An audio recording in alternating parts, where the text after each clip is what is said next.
Oh, bound with a crossbar? Oh my God. In the morning, I'm making waffles. Whoever said orange was the new pink was seriously disturbed. And when it comes to huge openings, a lot of people think of me. Just call me a fuck ass. Green? Scary. I get nasty when I'm horny.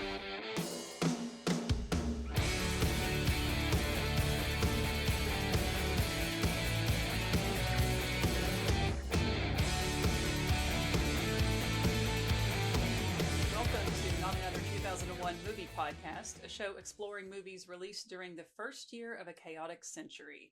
Saddle up, guys, because it's time to change our stars. I'm Allison. I'm Josh. And Slate had something come up. Couldn't join us this week. He didn't just get a little hairier overnight and put on glasses. This is an incredible pinch hitter in Slate's place today. My buddy David from the Glitterjaw Podcast Collective. Man of many talents is how I'll put it, and I'll just give the floor to him to tell everybody who's listening and watching all the cool things about yourself, David. We're so glad to have you. Well, we'd run out of time on the podcast if I did that. Like, we just simply cannot. But it is a joy and an honor to be here with you all. I'm sorry that Slate couldn't be here, but what a great opportunity for me to extol the virtues of Mark Addy. And that's what I feel like I'm here for, is that there are points in time in this movie that you can just feast your eyes on the perfect man who is Mark Addy, and the rest of the film you're wondering, when will I see him again? And girls, that's cinema. Like, that's the name of the game right here. I'm gonna have to assume that you're a fan of the Full Monty.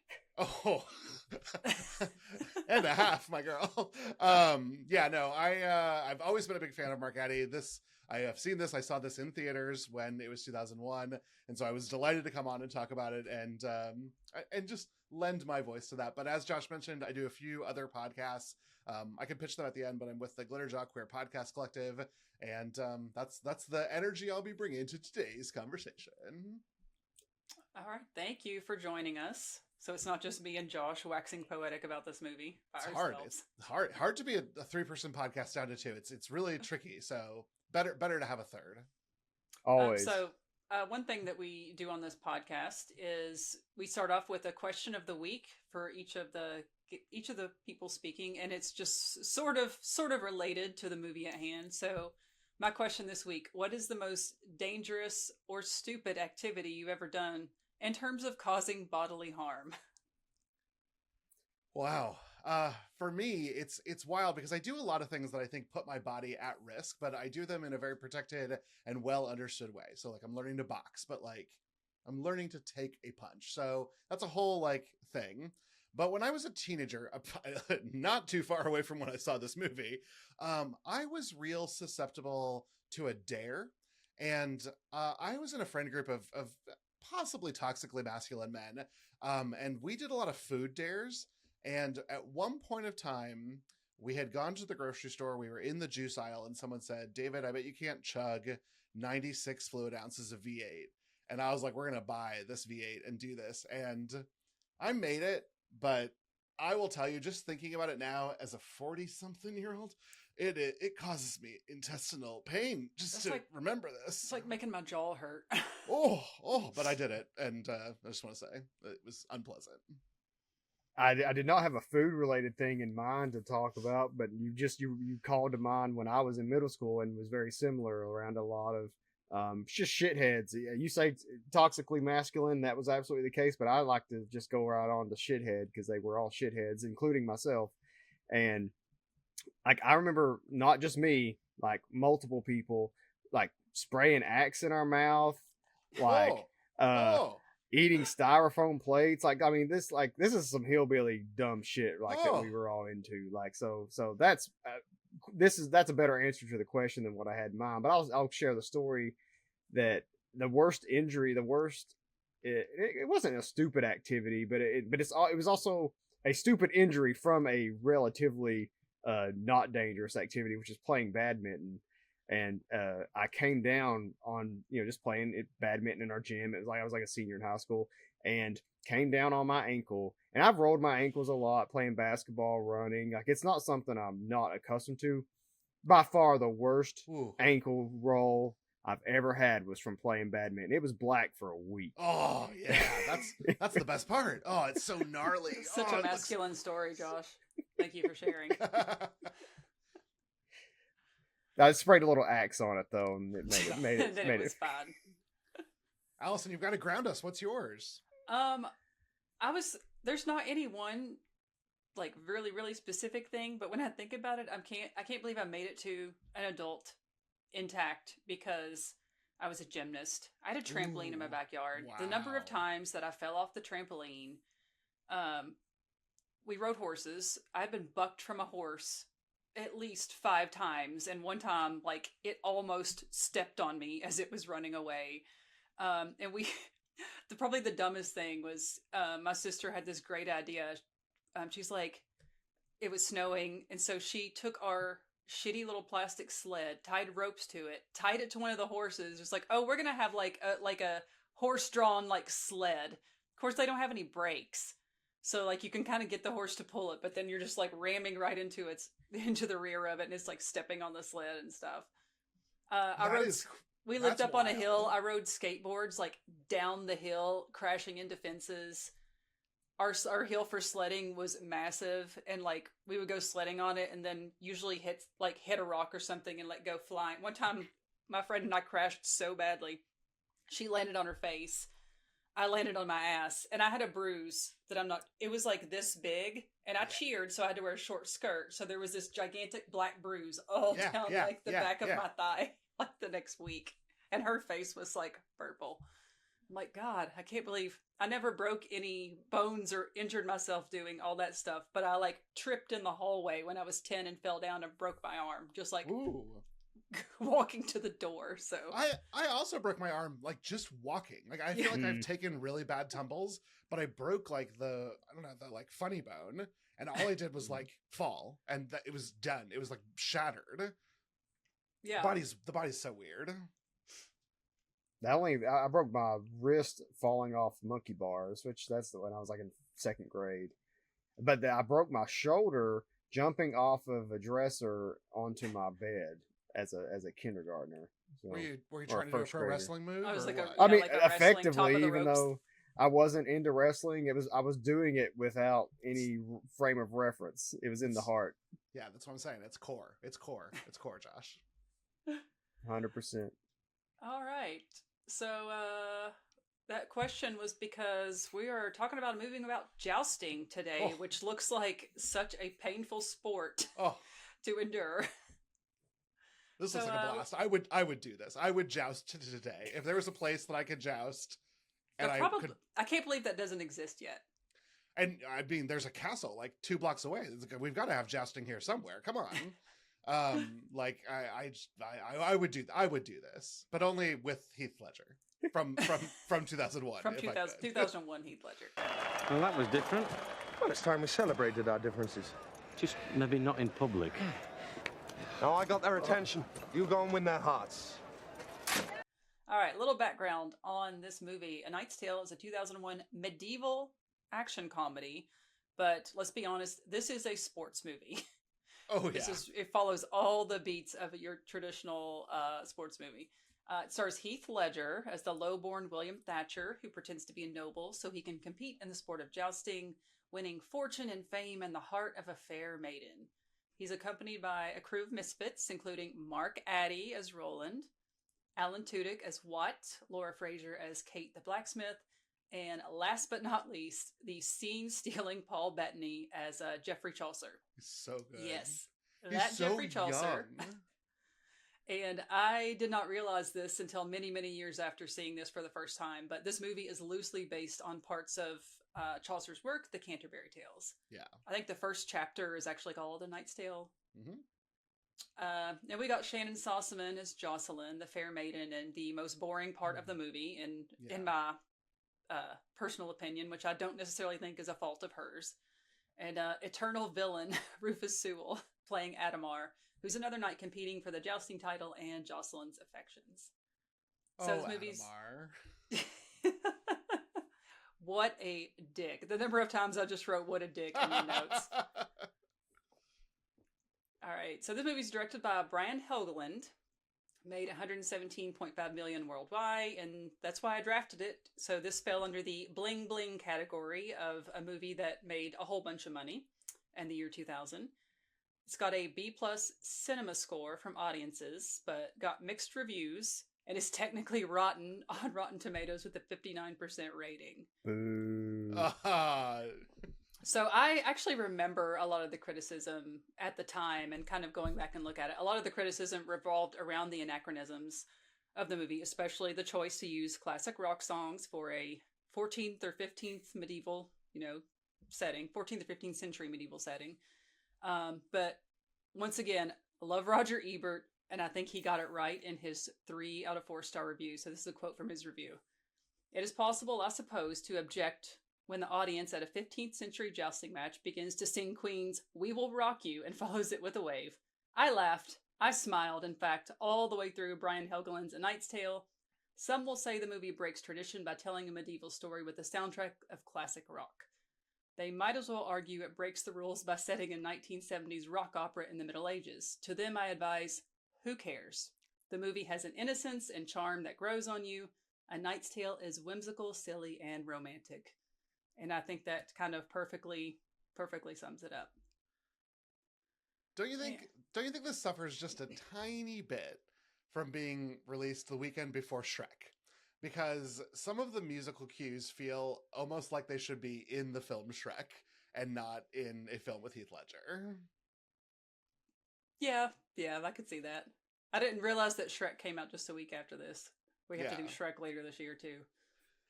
Yeah, Allison's dreading Shrek, and I don't know that she is wrong too. I don't know. I'm curious to revisit it. It's been a while since I've watched it myself.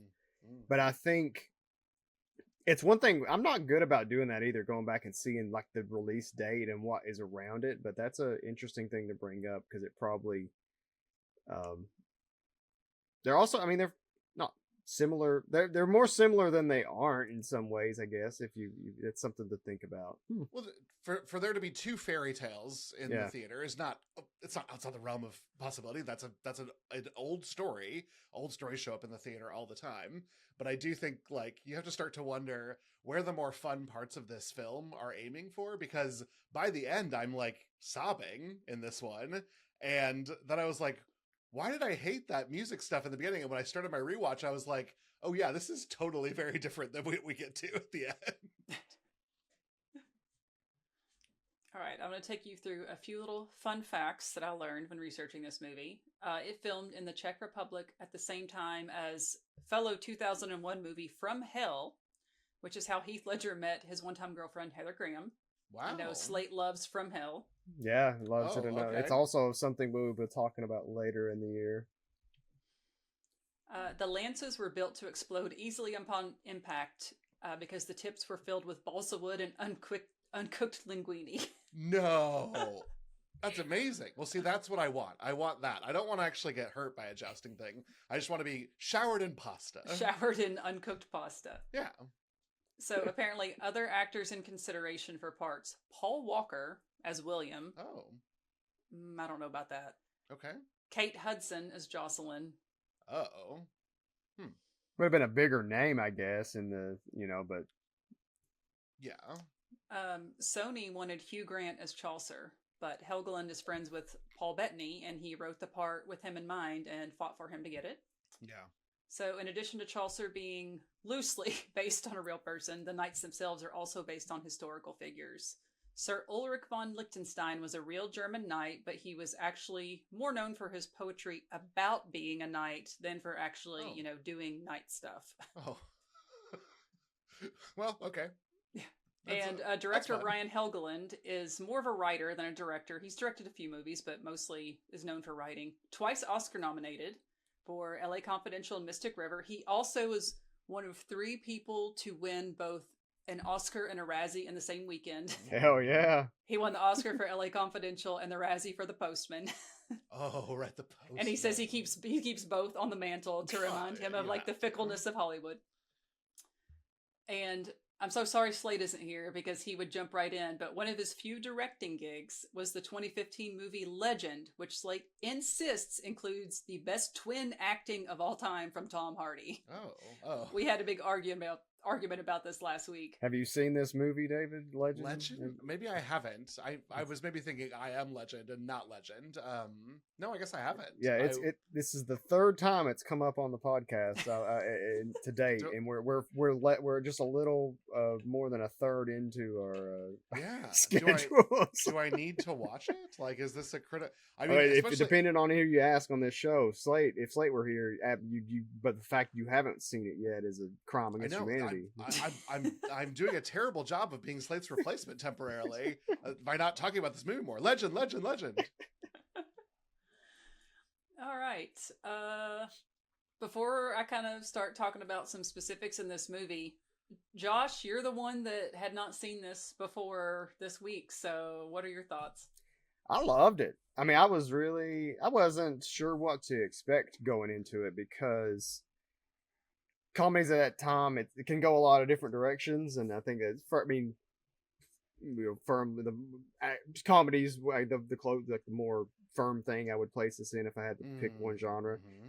But I did not know at all, basically that it is a sports movie, as you kind of open the show with, which is to me was a complete taken just right out of the gate, oh, this is way different than I was expecting. So the first time I watched it was just really completely engrossed in that, the sports moviness of it, and the some of the music things, that was something I know we'll probably end up talking a lot about, but I was not put off at all by that, oddly. And I think maybe it's just because I grew up with things like Shrek, David brought up, and a few, just more used to that type of thing in movies. But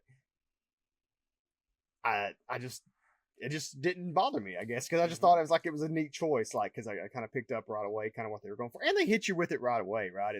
You're barely into the movie before that "We Will Rock You" thing happens, and it kind of sets the table early for oh, this is what we're doing here. It's kind of cool. So I was really, really into it. I mean, it just a pretty it's something. I'll say this, the best thing I can say about a lot of these movies that I haven't seen would be if we redrafted our draft, it's something that I would have way higher on my consideration list if we were redrafting, to the point where I would have loved to have been leading this. I really did like this movie a lot.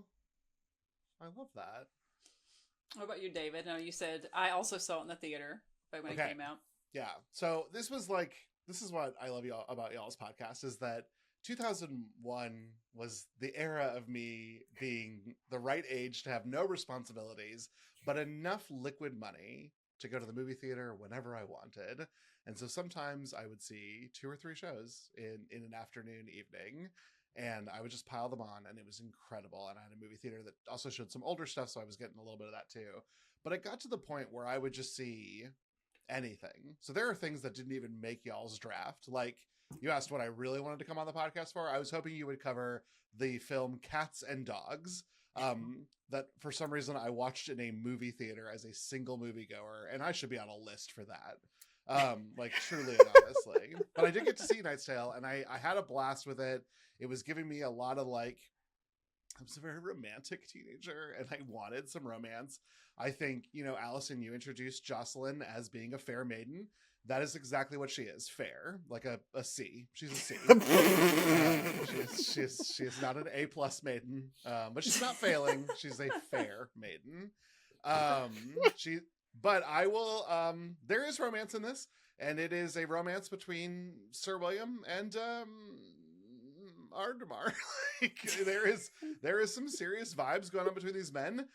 No sports rivalry exists without a little bit of heated rivalry, and that's why the formula works. And I was getting it. You don't want Jocelyn. No one wants Jocelyn. This is all about us, and we're fighting with each other, and we're winning. I had a great time. Again, when I went to watch it for a second time, the immediate, whiplash of the "We Will Rock You" in particular, I get why this was a hanging point for some people. And it's a commitment to the bit. And when I thought the movie was committing to it, I thought, oh, this is going to be the movie. This is sort of going to be like a Mel Brooks. This is going to be like that kind of comedy where people just sing random like modern songs. And we only get it for a little while and then it goes away. And that's why I think there's some discordance in the way that it feels. But I'm also with Ebert. Like, I'm still having fun. Like, I'm not a monster here. And I do think that maybe if it was told today, we'd get some better song choices. I think some of these are okay to too obvious. But like, otherwise, I had a great time. Heath Ledger, what a dream. Mark Addy, what a dream. Alan Tudyk and Paul Bettany have never been this young in my lifetime. And so seeing them on screen being literal babies acting is so wild. It's like Paul Bettany's like 5th or 6th movie and the first movie of substance, I would say, that he was in. But he's like 16, right? Because he just looks so young. This is probably what I looked like when I watched this movie too. I was going to ask how if this was one of his first movies, because I had no familiarity with Paul Bettany before Vision, and that's going to sound offensive to people listening to this, but I came of age, like I was a teenager when all the Marvel shit was like taking off, so like I was kind of like right there at the thick of it, and then that was my introduction to Paul Bettany, and so yeah, seeing him in this, it was like even when he first like because it's really funny, like his introduction is so hilarious in this movie. He's butt ass naked.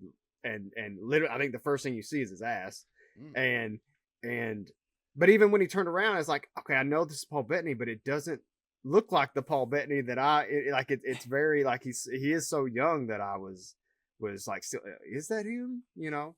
So, but he's my favorite character, I think, in the movie. Like, I just love there's something. It's one of it might be the penultimate herald that he gives to Sir Ulrich, where he's like. He ends it. It's like, God, I'm good. Yeah, it's so fucking good. Confidence is very sexy, Josh. I don't know what to tell you. It's just sort of on the page. Yeah, I love this movie. I remember seeing it in the theater, and Heath Ledger was what brought me to the theater. And because 10 Things I Hate About You. Hello. My friend owned the VHS. And I cannot tell you how many times we watched it. It was like every time I was at our house, it was like, well, why don't we put on 10 Things I Hate About You? Yes. I've probably seen that movie like 30 times. Wear the magnet out, because not only did you have Heath Ledger, you also had, if you were in a twinkier mood, you had Joseph Gordon-Levitt. My boyfriend Joseph Gordon-Levitt. That was the perfect movie for us in our age at that time. So I came to the movie because Heath Ledger was in it, and I left the movie loving most of the cast. Like the crew of misfits is really what makes this appealing, because it's not just about Heath Ledger. He's surrounded by like great character actors, and everybody has their own quirks and are interesting, except for Shannon Sossamon. Sorry, Jocelyn. Oh, nothing. Yeah. honestly, her little attending maid was way more fun to see on screen than Jocelyn. I feel so terrible about this. The attending maid. And Kate, the female, the woman who joins the crew. Kate's excellent. Kate is to the moon and back. He should have like gotten together with Kate. He should have gotten with Kate. Like that was like yes. Like she's so much more interesting. I don't disagree with you, but Rufus Sewell is right there. So like you gotta go with the hand you're dealt here.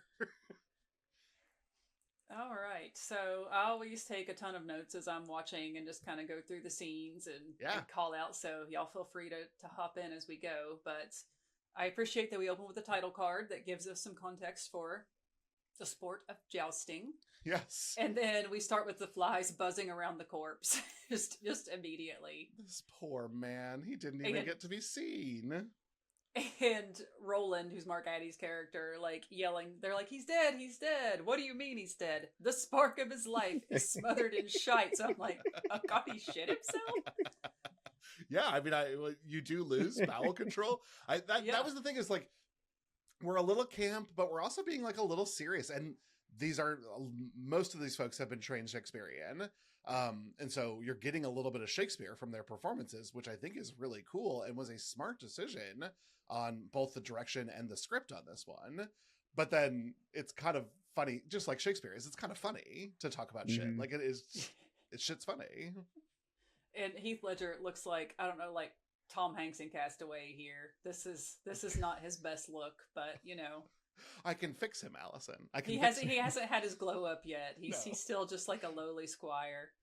And I knew Mark Addy because I love the full Monty. Yeah. And then I had seen Alan Tudyk in 28 Days, that Sandra Bullock movie. And then when did Firefly come out? So Firefly, I think, was either about to air or it's next year. So you'll see him again soon. But you might have even seen him on a few sitcoms because he was all over the NBC must see. But like bit part, not like a main cast. Yeah, I remember like he was familiar to me. Yeah, like from that movie, and I knew I had seen him in other stuff, but. I forgot he was in 28 Days. God, I watched that too, and I was like, he plays a very weird character. Why did I watch that so much as a child? What a strange I watched that movie for Vigo. Oh, wow. So. Oh, hello. Yeah. I mean, I watched it for Sandy because I'm also a simple man. My biggest Alan Tudyk memory before this movie was Tucker and Dale versus Evil, which is great. Like about a decade later, I guess. But yeah, good stuff. Good stuff. Yeah, we start off, as you all said, with "We Will Rock You." It kind of evokes the feeling of a stadium sport. And David, I kind of get what you're saying, that like it's that they're participating in the song, which they don't. Most of the other scenes, the song is just the background, and this one, I can see how that would. I didn't think that much about it necessarily. I'm like, I assume this would be a raucous event, and this is just their way of showing that. Well, and just randomly the beat of them clapping, getting to the beat of "We Will Rock You," I could buy. But at one point in time, the noble like cheats to the camera and sings like one half of a verse, and I was like, okay. Like, okay. And again, if you want to be camp, be camp. But then later we're like, oh, the stars and the sky and my fate. And okay, well, you can't really do both. Like, it's too much. So obviously they're like, oh, well, Sir Ector was going to win. He just got to stay on the horse. So Heath Ledger convinces them to let him pretend to be noble, take his place. And other line that I laughed really hard at, and, William's so excited. He's like, I've been waiting my whole life for this moment. And Watt looks at him and says, you've waited your whole life for Sir Ector to shite himself to death. It's a great line. It's a great line. And he manages to stay on the horse. Yay, they win.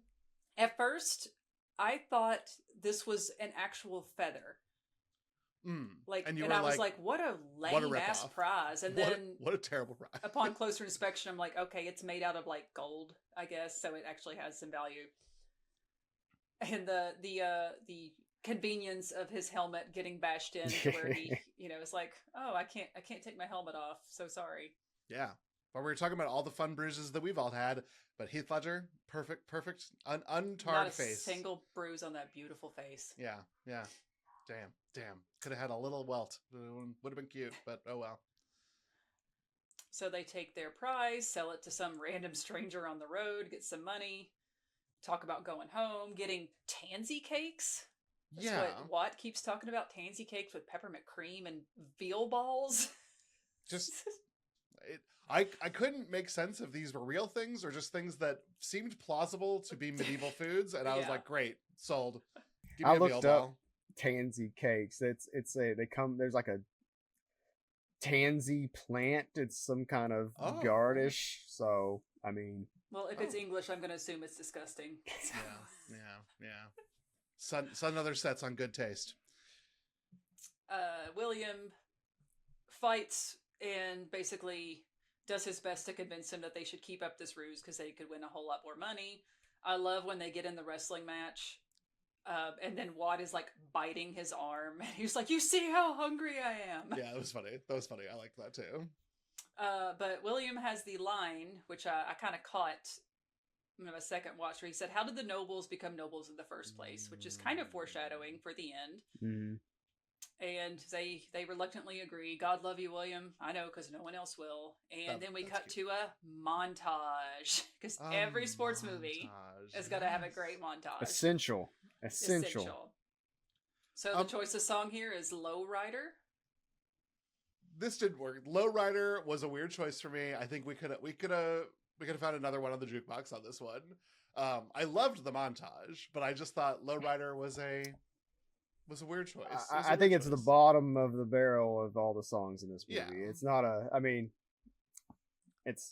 think one thing that's good about all the songs in these movies, and we'll get to this later a little bit, but like, I mean, they are all like songs I think that people will know forever. So that's a plus. It's not like contemporary to 2001 music, but some of them, you probably could have found a little bit better. I will say one thing that as I was watching this scene, the second time I watched it, I usually watch most of these movies by myself the first time, and then a second, third watch if I get to that point. Family's in the room, which includes when appropriate, my son who is 2.5. Yeah, and Mulholland Drive, I was not playing with him around. No.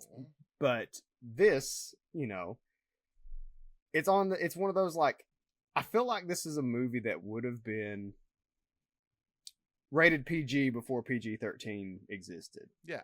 And to me, like, that's a lot of the times how I look at through things. Like, excuse me for a second. Oh, I thought I hit mute, but I didn't. That's how I look through the lens of a lot of stuff. Like, okay, if it would have been a PG before, like, sure, I'm kind of cool with him, like, it's a group decision, but like personally, me, like, I'm cool with him seeing, like, I don't care if there's a naked guy running around, like, and like he's, these dudes are just being dumb. And also, Stephanie, my wife, said something during this scene in particular that she's like, that's the kind of fun you need to be having, like with your friends when you're older, not doing worst, like, bad, like, basically like saying, like, don't go be an incel, don't be a loser, like, like do this stuff, like, go, this is the stupid stuff you're going to need to be doing if you're doing stupid stuff, be these kind of losers, not racist losers. exactly Yeah. Like losers who go out and accidentally knock themselves into the river for a minute. But yeah, and I was like, not a single moment during this movie he was in there the whole time. Like the second time I was watching it, I was like, I would not feel bad if he has something from this film permanently etched into his consciousness as a result. I'm cool with that. Like, it's a, I think it's a harmless PG. It's a harmless PG-13. All right. So now we're on our way to Rowan. And William gets a makeover off screen. I'm actually shocked that, like, they didn't show us the makeover as part of the montage too, but I'm fine with it. I didn't need it. Just his gorgeous face, like he rides over the hill and you see that he's gotten a haircut and shaved. I'm just like, there he is. There's the Heath Ledger I came for. Maybe they could have done it and set it under "I Feel Pretty" from West Side Story, just to pick another wild song to put into this movie. Oh, and I mean, we've talked a little bit about Chaucer. Is this one of the best entrances of all time for a character? I think the answer is yes. Yeah. We've got several of these in 2001 so far, and like this is I love that he just comes up and he slaps the horse on the ass, or yeah. It's so good. What are you doing, trudging? He trudges into this movie and steals it out from under Heath Ledger. Perfect. Trudging, just incredible. I need to say trudging more often. What are you doing? To trudge. Yeah, I'm not going to the gym. I'm going to go trudge for a couple kilometers. I feel like I've been trudging through 2026 so far. I feel like y'all are trudging through 2001. No, there's some real winners on your list. Just not all of them. We'll get to Cats and Dogs, and don't worry, you'll be back. You've signed yourself up now. Don't watch that terrible movie. Don't watch this. Please, not for me. A thing I caught this time that I hadn't before is when Roland calls him Master Nude. It's funny. Which made me laugh out loud. Yeah. But I absolutely love, so he's like, I'm a writer, a writer, and they're just like, clearly, like, we're like dumb hicks, we don't know what reading or writing is, and he's kind of like, oh, well, whatever. But he mentions, I'll give me a penny and I'll scribble up whatever you like. Mentions the patents of nobility. And then when he realizes that they're pretending to be, a real knight and his squires. And, you can't go to this match because they're actually looking back for 4 generations of nobility. And his face when he says, patents of nobility must be provided. It's so good. And just like bites his lip. I was like, oh God, it's so perfect. It's so funny.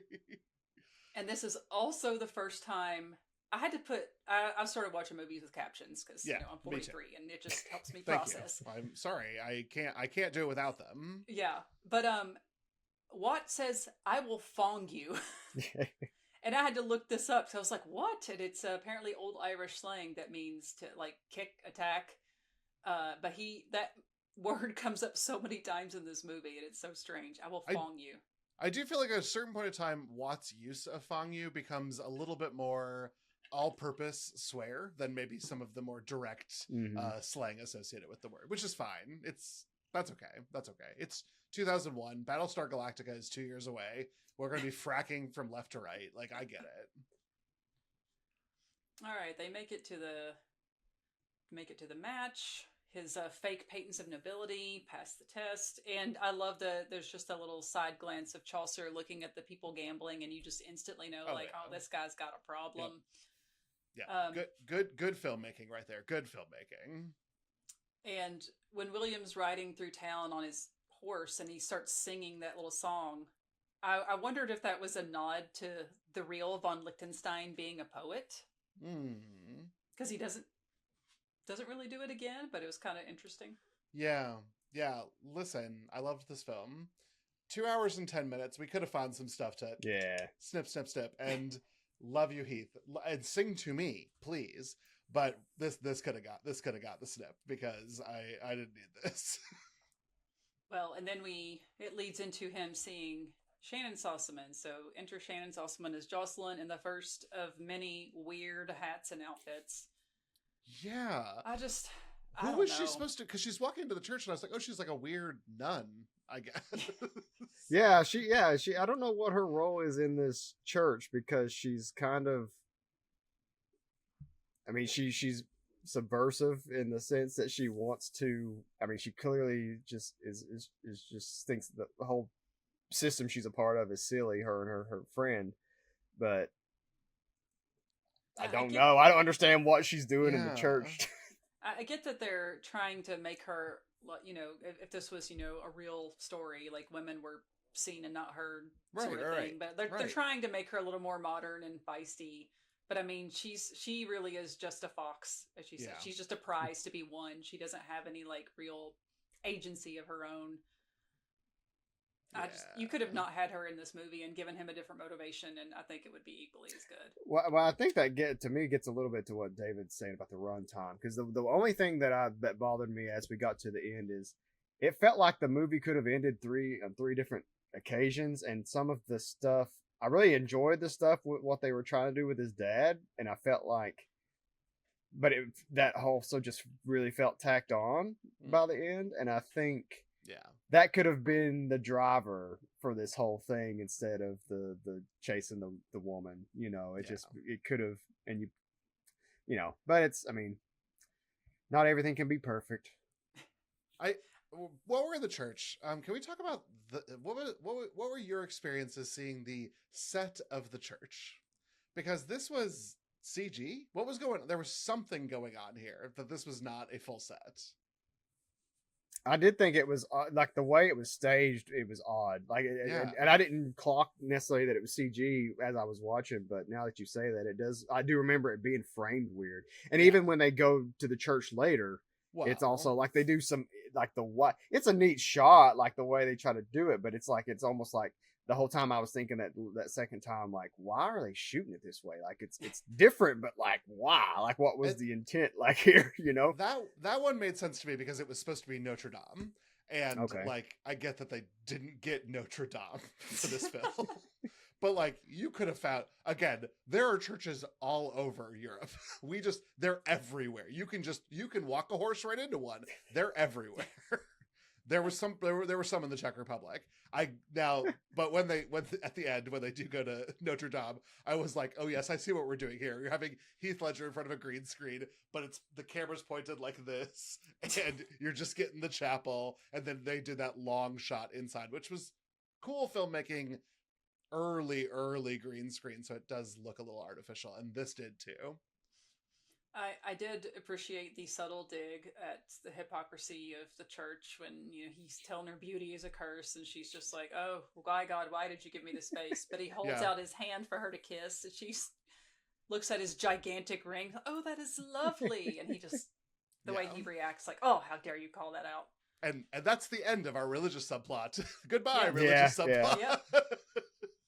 Well, yeah, because it's like her character could have been. I would have enjoyed it a lot more in the movie if she just becomes just what she says she is, and by the it's like you could have given her a little something extra to do. I will say though, the one thing I just want to call out about this whole thing, this scene in particular, and what it says about her and women and how fucking just this mentality in a certain segment of the world that we have right now, where everybody's like, oh, that's woke, we should stop making these woke movies. Fucking this shit was like you weren't calling a Knight's Tale woke in 2001.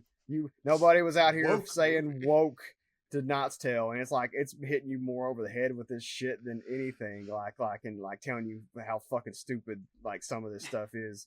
Like, so if you weren't calling a Knight's Tale woke in 2001, fucking shut up, loser. Yeah. Now, Legend, that's what. Yeah. I truly don't know. I'm just doing this for Slate. I have no idea what I'm saying. Oh God. All right, so it's the Legend thing is less about Legend and more about Tom Hardy for Slate. Just so you're aware. Well, I can get behind Tom Hardy if you know what I'm saying. In more ways than one. Okay, so obviously we knew that Chaucer was going to get himself in trouble. So I love that, like, this is great. He's naked again. There's his great. butt again. Just like, just a God, what's it called? When they cut really quickly. Oh, like a fast cut, a quick cut. Yeah. Smash cut. Yeah, to Paul Bettany standing naked yet again. And then they even start wrestling with him, so it's like even more. Yes. Go on. And we're really understanding that Watt has a true anger management problem at this point, because he is just on fire all the time. And I love Hegeland giving direction to these like bit players who are the gambling operators. And he's like, oh no, you're evil. You're like really evil. Just be like the most evil you can think about being.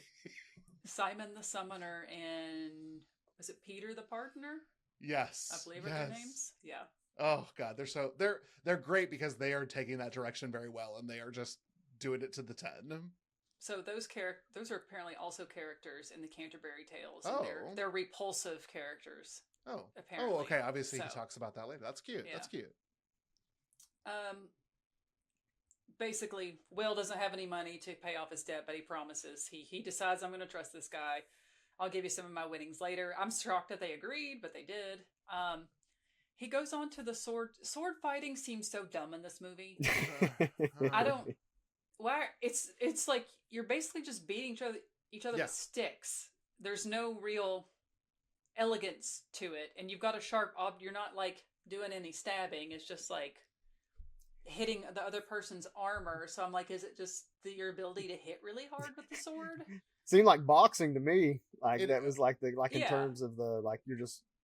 It is closer to boxing, so we have been to. They do a lot of medieval demonstrations here. I live in Spain for listeners, and so it's more about can you beat your opponent's block, because they're going to try to hit your sword with their sword to stop your hit, and so it's a little bit more like fencing, is what we've learned. Like you get points for hitting. I agree. This was dumb. This could be cut. Yeah, but that would make more sense. And this is just who can beat each other the hardest till they don't get back up. Well. It's like we're watching the Mighty Ducks and they're like, really quick, let's have a scene where they play basketball. And I'm like, no, this is a jousting movie. Get to jousting.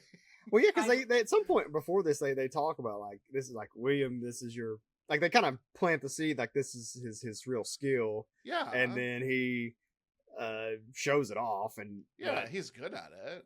Like, you didn't need to show us. Like yeah, there's too much armor to find any of these men sexually attractive. So I'm not having any fun in any way, shape, or form. And I literally, I kept thinking, like, why is this even in this movie? And I literally think the only reason it's in is so that you have the scene later where Adamar beats him, so he wins the joust, and then William wins the sword, so that you have them side by side, like making little snipe. I was like, this has to be the only reason this is even in here. You're absolutely, you know what, Alison, you were absolutely right, because you do need to have that little moment.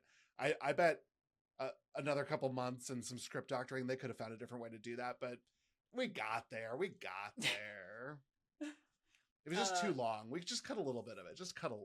Yeah, I don't need all this sword fighting. So William's armor is, he's jousted a few more times. There's a huge crack in it because, again, he's wearing Sir Ector's apparently ancient armor, as we learn later. And I love he's going to all the armorers and basically like, I can't pay you now, but I'll pay you later. And unlike, Simon the Summoner, they're just like, fuck off, get out of here. No, well, we don't do that. I have to eat. Hello. They said, go over to the blacksmith, and he goes, a woman. A woman. But he plays her so well, I have to admit. But you know what? She gives the line of the proletariat here, which is that my sweat, each bead of my sweat has value. And I was like, get it, girl, get it. Absolutely. But also, if Heath Ledger came in, I would give anything that I had at the store. Like, you may have it. So he basically tricks her into fixing his armor. Yeah. And then we cut back to the match, and I laughed because I had to rewind it and watch again, but the food vendor is yelling cat's meat. Yeah. It's not cat's meat, cat's hot meat. Wine. Hot wine. Cat's meat, hot wine. Ooh, I could do one, but not both. It's delicacy. too much. God. Oh wow, it's really good, and he, you know what? He's hawking it. He's trying to do his job. He's selling that cat's meat and hot wine. No thanks. And we meet Rufus Sewell, who plays our asshole villain. He played a lot of villains, especially in the early aughts, and apparently he hated being typecast in villain roles. But he just has like the perfect dead eyes. Yeah, He's a handsome guy with dead eyes. Yeah, sometimes you just look that way. Sometimes you just look like you're going to kill somebody. Sorry. Yeah. And he's talking to Jocelyn as if he's flirting with her, but you know who he's looking at? William. The whole time. He is. The whole time. And he explains the sport of jousting to her and by default to the audience. So now which we understand how this game works. And then I noticed this last watching, his herald, whose name I forget, was standing behind him, and he's just holding an owl. Incredible. No notes. No notes on that one. I don't know what that cost, but money well spent. There's several scenes where you just see him just standing in the back. He's just got an owl perched here. Yeah. I'm like, okay, the owl doesn't come into play at all, but that's cool, I guess. Yeah, just you got an owl. What do you mean? And, I kept waiting for it too, and nope. No owl payoff. Just there's an owl.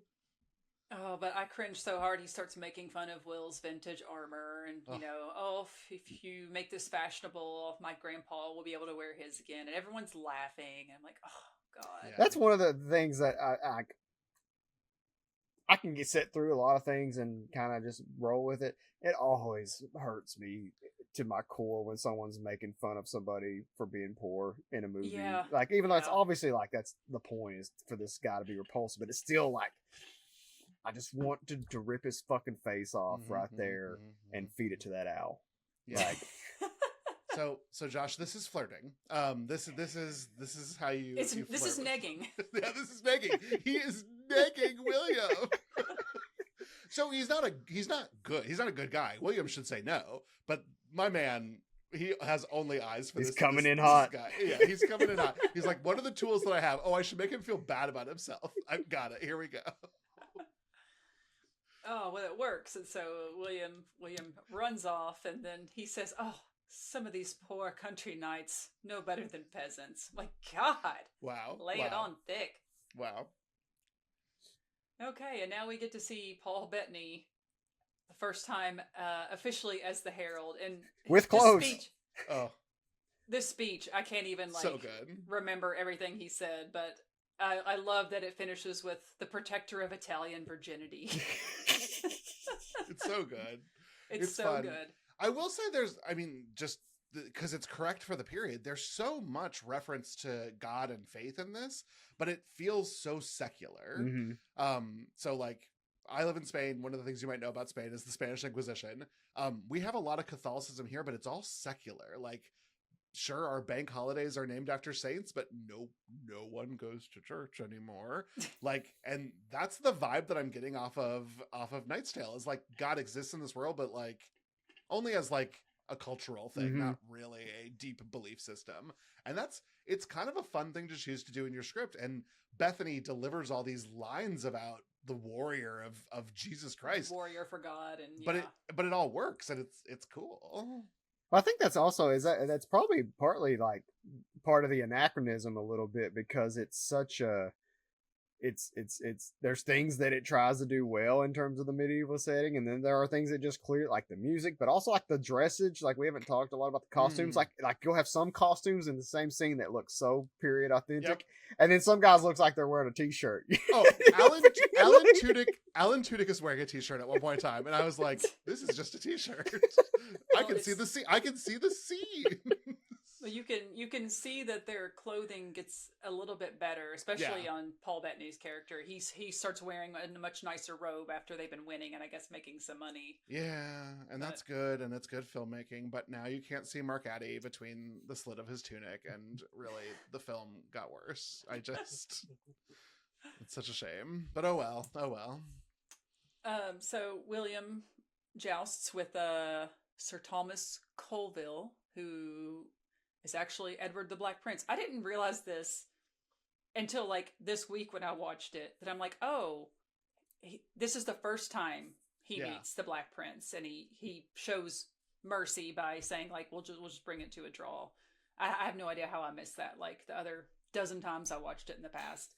But Edward the Black Prince, who's the future king of England, is pretending to be just a regular knight in disguise because he just wants to joust, y'all. Listen, he just wants to have fun. There's nothing a royal likes to do more than pretend not to be a royal. Just want to be one of the people. He's a pretty handsome dude too, I have to say. James Purefoy. Agreed. Okay, Adamar's lance having a fist on the end of it is such alpha bro energy. Yeah, it was giving gym guy who doesn't re-rack his weights. Like, oh my god! As a gym rat, you have no idea how much that pisses me off. That's who he is, right? He doesn't re-rack his weights, or he re-racks them wrong. Ugh. Put a 25 in front of a 5. Who are you? Or he'd be the guy coming up to me and being like, well, if you just took your squat stance a little bit wider, blah, blah, blah, blah. It'd help you fix that butt wink at the bottom of your squat. No. Thank God I don't speak the language well enough for anyone to do that at my gym. Come over and start speaking Spanish. Oh, and unfortunately, when William jousts against Adamar, he does get bested. Adamar nearly takes off his head, knocks the helmet off his head. When the helmet goes flying, I was like, oh my god, is this a serious rap on our boy Heath Ledger? Like, is that actually his head? No, it's just his helmet. And I thought, it's pretty hard to get a helmet on and off, so like, whatever. It's a movie. We're having fun. Hit him so hard that it made him time travel back to the past. And then Black Knight cues up. Knocked him into the previous decade. Yeah, all the flashbacks are a little heavy-handed, but it's fine. Flashback to his poor upbringing with his father. I love his dad, but I not the first time I watched this. First times I watched this, I was like, get this blot out of here. And now I'm in my 40s and I was like, I just want to make a dad happy. It's all I want in the world. His dad tells him, you can change your star. Or what is it? The guy in the stocks says, he's like, I want to be a knight or whatever. And he was like, you have as much chance of doing that as changing your stars. And that sort of sets up their thing. Yeah, you can change your stars. Yeah. And this is the first time we get the very famous line from this movie. You have been weighed, you've been measured, and you've been found wanting. Which I am not a religious person, but I looked it up, and apparently it is from the Book of Daniel. So it's a biblical reference. Okay. And then, looking at my notes, just laughing. Watt gets so angry that he runs off and he says, "I'll fong you in the hole of your arse."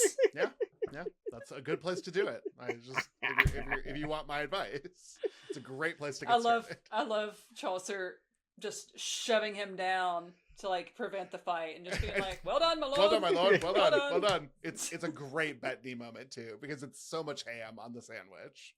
It's great. It's great. And here we are. He's won a gold horse thing of some sort, so he chops off the head and gives it to Simon the Summoner and Peter the Pardoner. Chaucer says he will eviscerate them in fiction, which, as I told you a few minutes ago, he did. Yeah. Does at some point. And this is also where they pay Kate, and then Kate's like, "I want to go with you," and I was like, "Fuck yes, Kate's going with them." And they're like, "No," and I went, "No, why not?" No.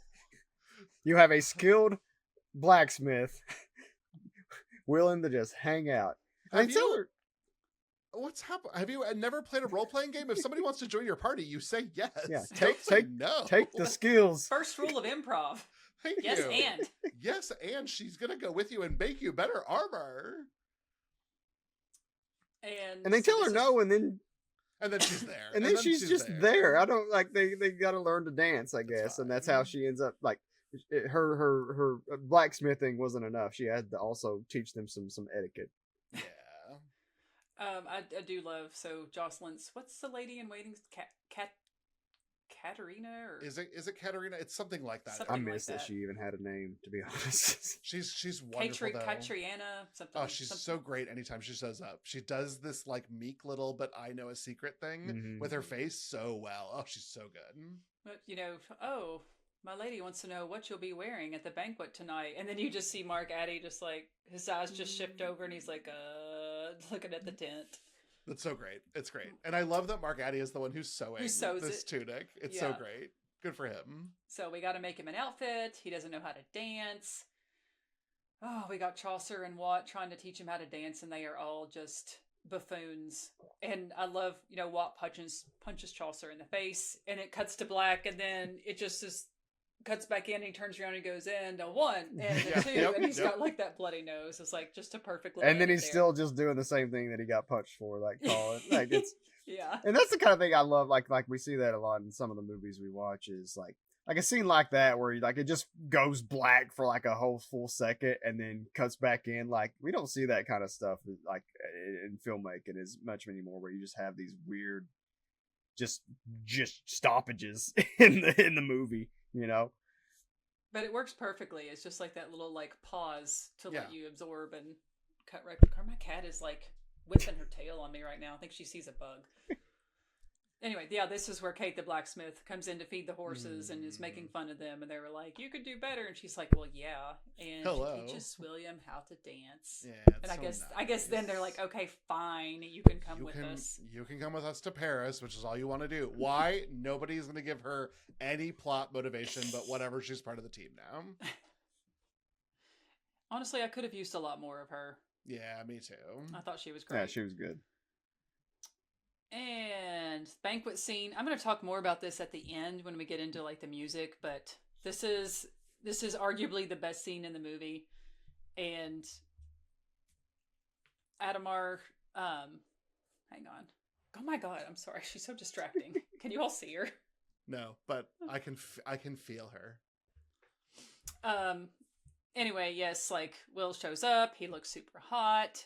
Adamar tries to embarrass him by, show us, where's he from? Gelderland? Yeah. Show us a dance from your country. And he's like deer in the headlights, and starts doing some awkward twisting.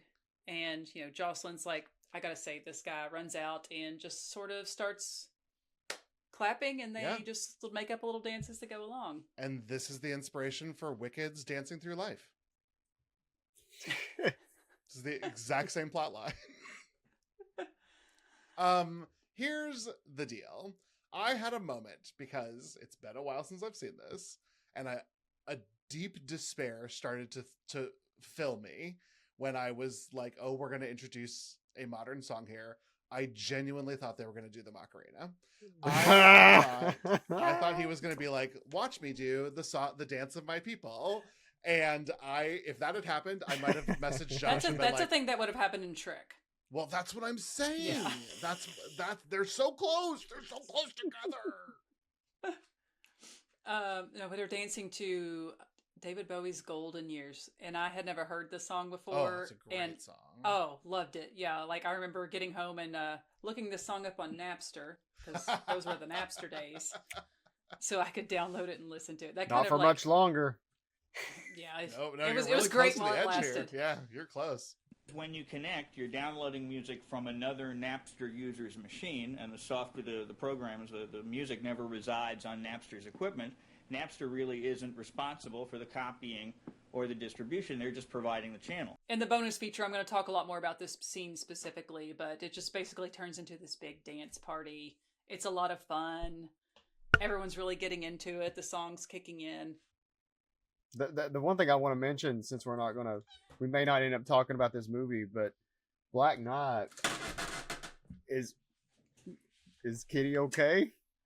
Oh my god. Let me put her out. Let me close the door. Yeah.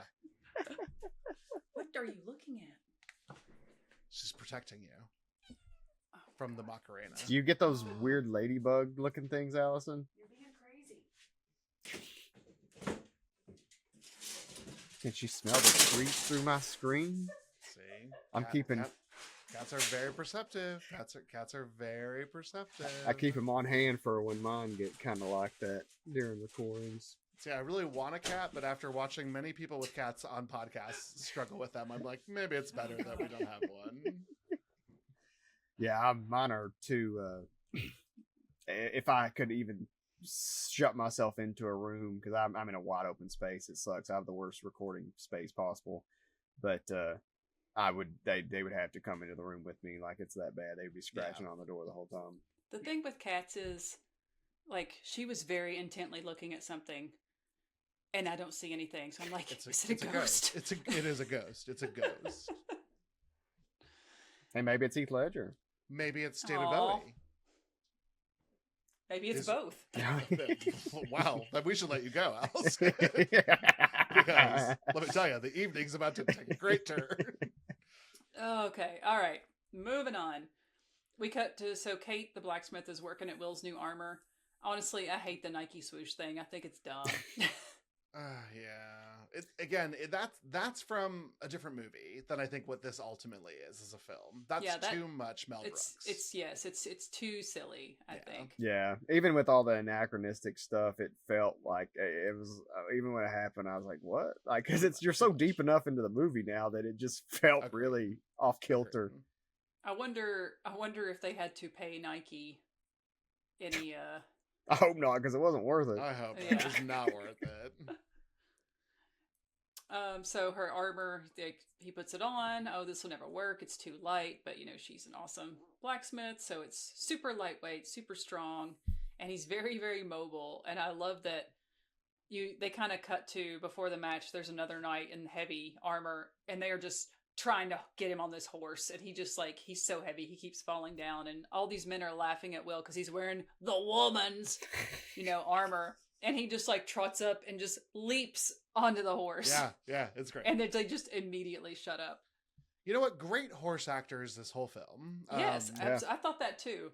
It must have been a lot of work to wrangle and keep them, but well done. I'm gonna say I bet a not insignificant part of the budget went to the stunt. Well, God, I hope it did. Or else you had harmed animals, and 2001 we were in a better place for that sort of. If this movie came out in 1980, we'd be we'd be having a whole section of these podcast notes that it's about horse mistreatment. And the stunt people taking these tumbles off the horse that look so painful. I mean, they also look great. They are really well sold. Mm-hmm. So again, the Herald with the Owl, whose name I'm blanking on, who introduces Adamar, but I love that Jouster's, he's got a mirror or something, and he just keeps reflecting the light. It's just he's just I'm just being an asshole because I can, and it's so funny. And Sir Thomas Colville, aka the Black Prince, is there again, but at this point, someone's realized who he is. So everybody who's supposed to compete against him comes to a draw because no one wants to be responsible for possibly harming the future king of England. But Will is like, nah, I'm going to fight him. He's here in disguise too. Yeah. He came to play. So goes after him and beats him. And then whenever they kind of convene in the middle, and he was just, Will basically lets him know, like, yeah, I knew who you were. And you just kind of see, like, he's like, respect, man, respect. Yeah, it's cool. It's a cool moment. And it really pays off at the end. Oh, yeah. Yeah. And so, I can't remember, I put it in my notes. So he doesn't get to, we go to the scene, he doesn't get to go against Adamar again. And Will's really mad because he's like, I'm not truly a winner until I beat him. And Jocelyn's like chasing him, and he calls her a silly girl. She is being a silly girl. She's like, what are you wearing? And he's all like fired up. Yeah. He's like, I just want to beat this guy. The only thing I can think about is beating this guy. Yeah, I know. And she's thinking about like party dresses and yeah.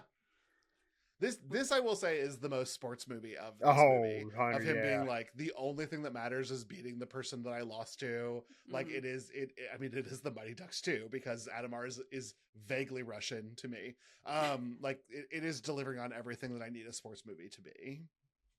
She does have the great line, better a silly girl with a flower than a silly boy with a stick. Yeah. Burn. It's a good burn, Jocelyn. I mean, I gotta give credit when it's due. Yeah. He's not wrong, but it was a good burn. Yeah. I mean, here's the deal. She stole that from her lady, her handmaid. Like that was her line, and Jocelyn was like, ooh, I'm gonna write that down. Pass that off. 100%. Yep. So if they say that Adamar sent off to the Battle of Poitiers, and Prince Edward sent him there, and I wasn't clear on, is he sending him away because he wants Will to have a kind of a path forward to just win the whole thing? Or was this like legitimately like... I mean, this was a legitimate place that battle was being done. And yeah, so... we were to interpret that Adamar was the head of the Free Company, which is like, you hired mercenaries to supplement your army. So it would make sense for him to go. And when we see him at the battle camp, he is being a tactician, which is what made English armies and free companies more successful in the theater of war. And so that all did track from a historical basis, but it also was a big question mark. Like, was Edward pissed that you wouldn't fight him? There was all these like, was this related to the A plot, or was it just that it's we just needed to get rid of him for a while. There's war everywhere. I don't know. Could be both. And then we cut to, so Williams decided to write a letter to apologize, which I'm like, okay, why? Whatever. Why? Except the letter writing scene is cute because it's all the losers writing the letter. He's stealing all of their best moments and best lines. Yeah. Team effort. Which you've got, actual proclaimed writer Jeffrey Chaucer there, but he still needs the help of like all these losers to put it together, I guess. Yeah, I liked it. I liked it too because thinking about this as a sports movie, this is like if you're in the locker room and you just got a love letter put on your locker or whatever, and you're like, what do I say to her, guys? And you got all your dumbass buddies like chiming in, trying to do it. Just, I don't know, it felt very relatable in that way. Yeah, so Watt is the one who delivers it to her. She's like kind of ecstatic, but I think I'm skipping a scene here. He comes back to William and he's like, oh, she's coming to Paris. And, oh, did she give you anything for me? And like, as soon as you see Watt's face, you know what's coming. Yeah. And of course it's 2001. So we got to like have a male kiss, like a gay joke. But I appreciate that Heath Ledger just stops and then starts cheering. Like he's not disgusted. He instantly understands what it means. So we, at least avoid that aspect of, two men like gagging. Yeah. There's a little gay panic on Tudyk's part, but it's fine. Yeah. What is the kind of person who would skirmish at anything? He's not going to kiss a girl either. He probably did it to Jocelyn after she kissed him. He was like, oh God.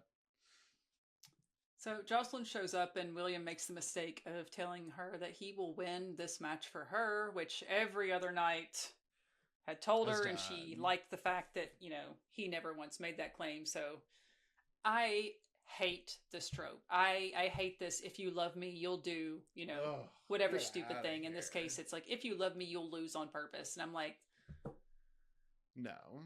This is so lame. This is...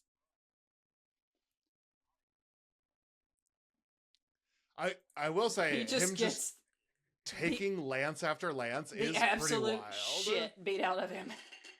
They were like, what? Wild. We should mention, while this is kind of going on, Chaucer's convinced the whole crew that we should bet all of our money because William's bound to... And you're just Chaucer. like, oh, God. Fucking dude. Chaucer.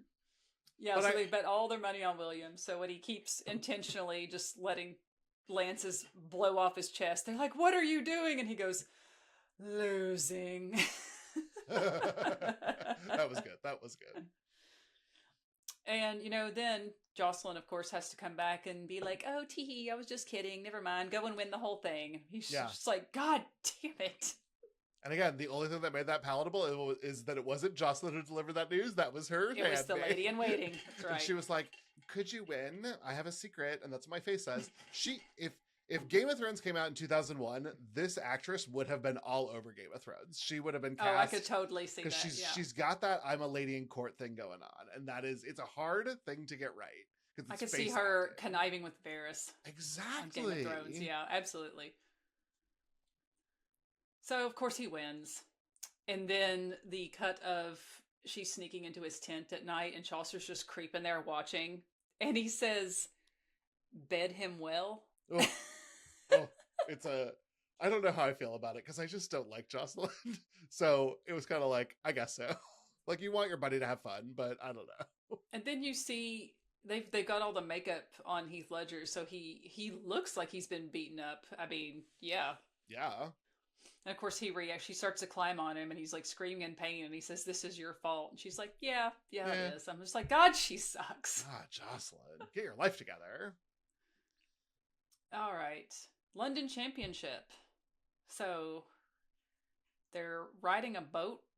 Are we to presume that they're like traversing the English Channel here? I guess. I think so, yes, because everything else has been in France. Yeah, they were in that. I mean, that would make sense, but it seems like such a shitty little boat. But I don't know. I guess people have swum the English Channel, so it's not. Yeah, out of the realm of possibility. You can get across it, yeah. Yeah, here we get our more flashbacks to William's father, and we see that essentially he gave up his son to Sir Ector so his son could work for him and become a squire and essentially have a chance at a better life.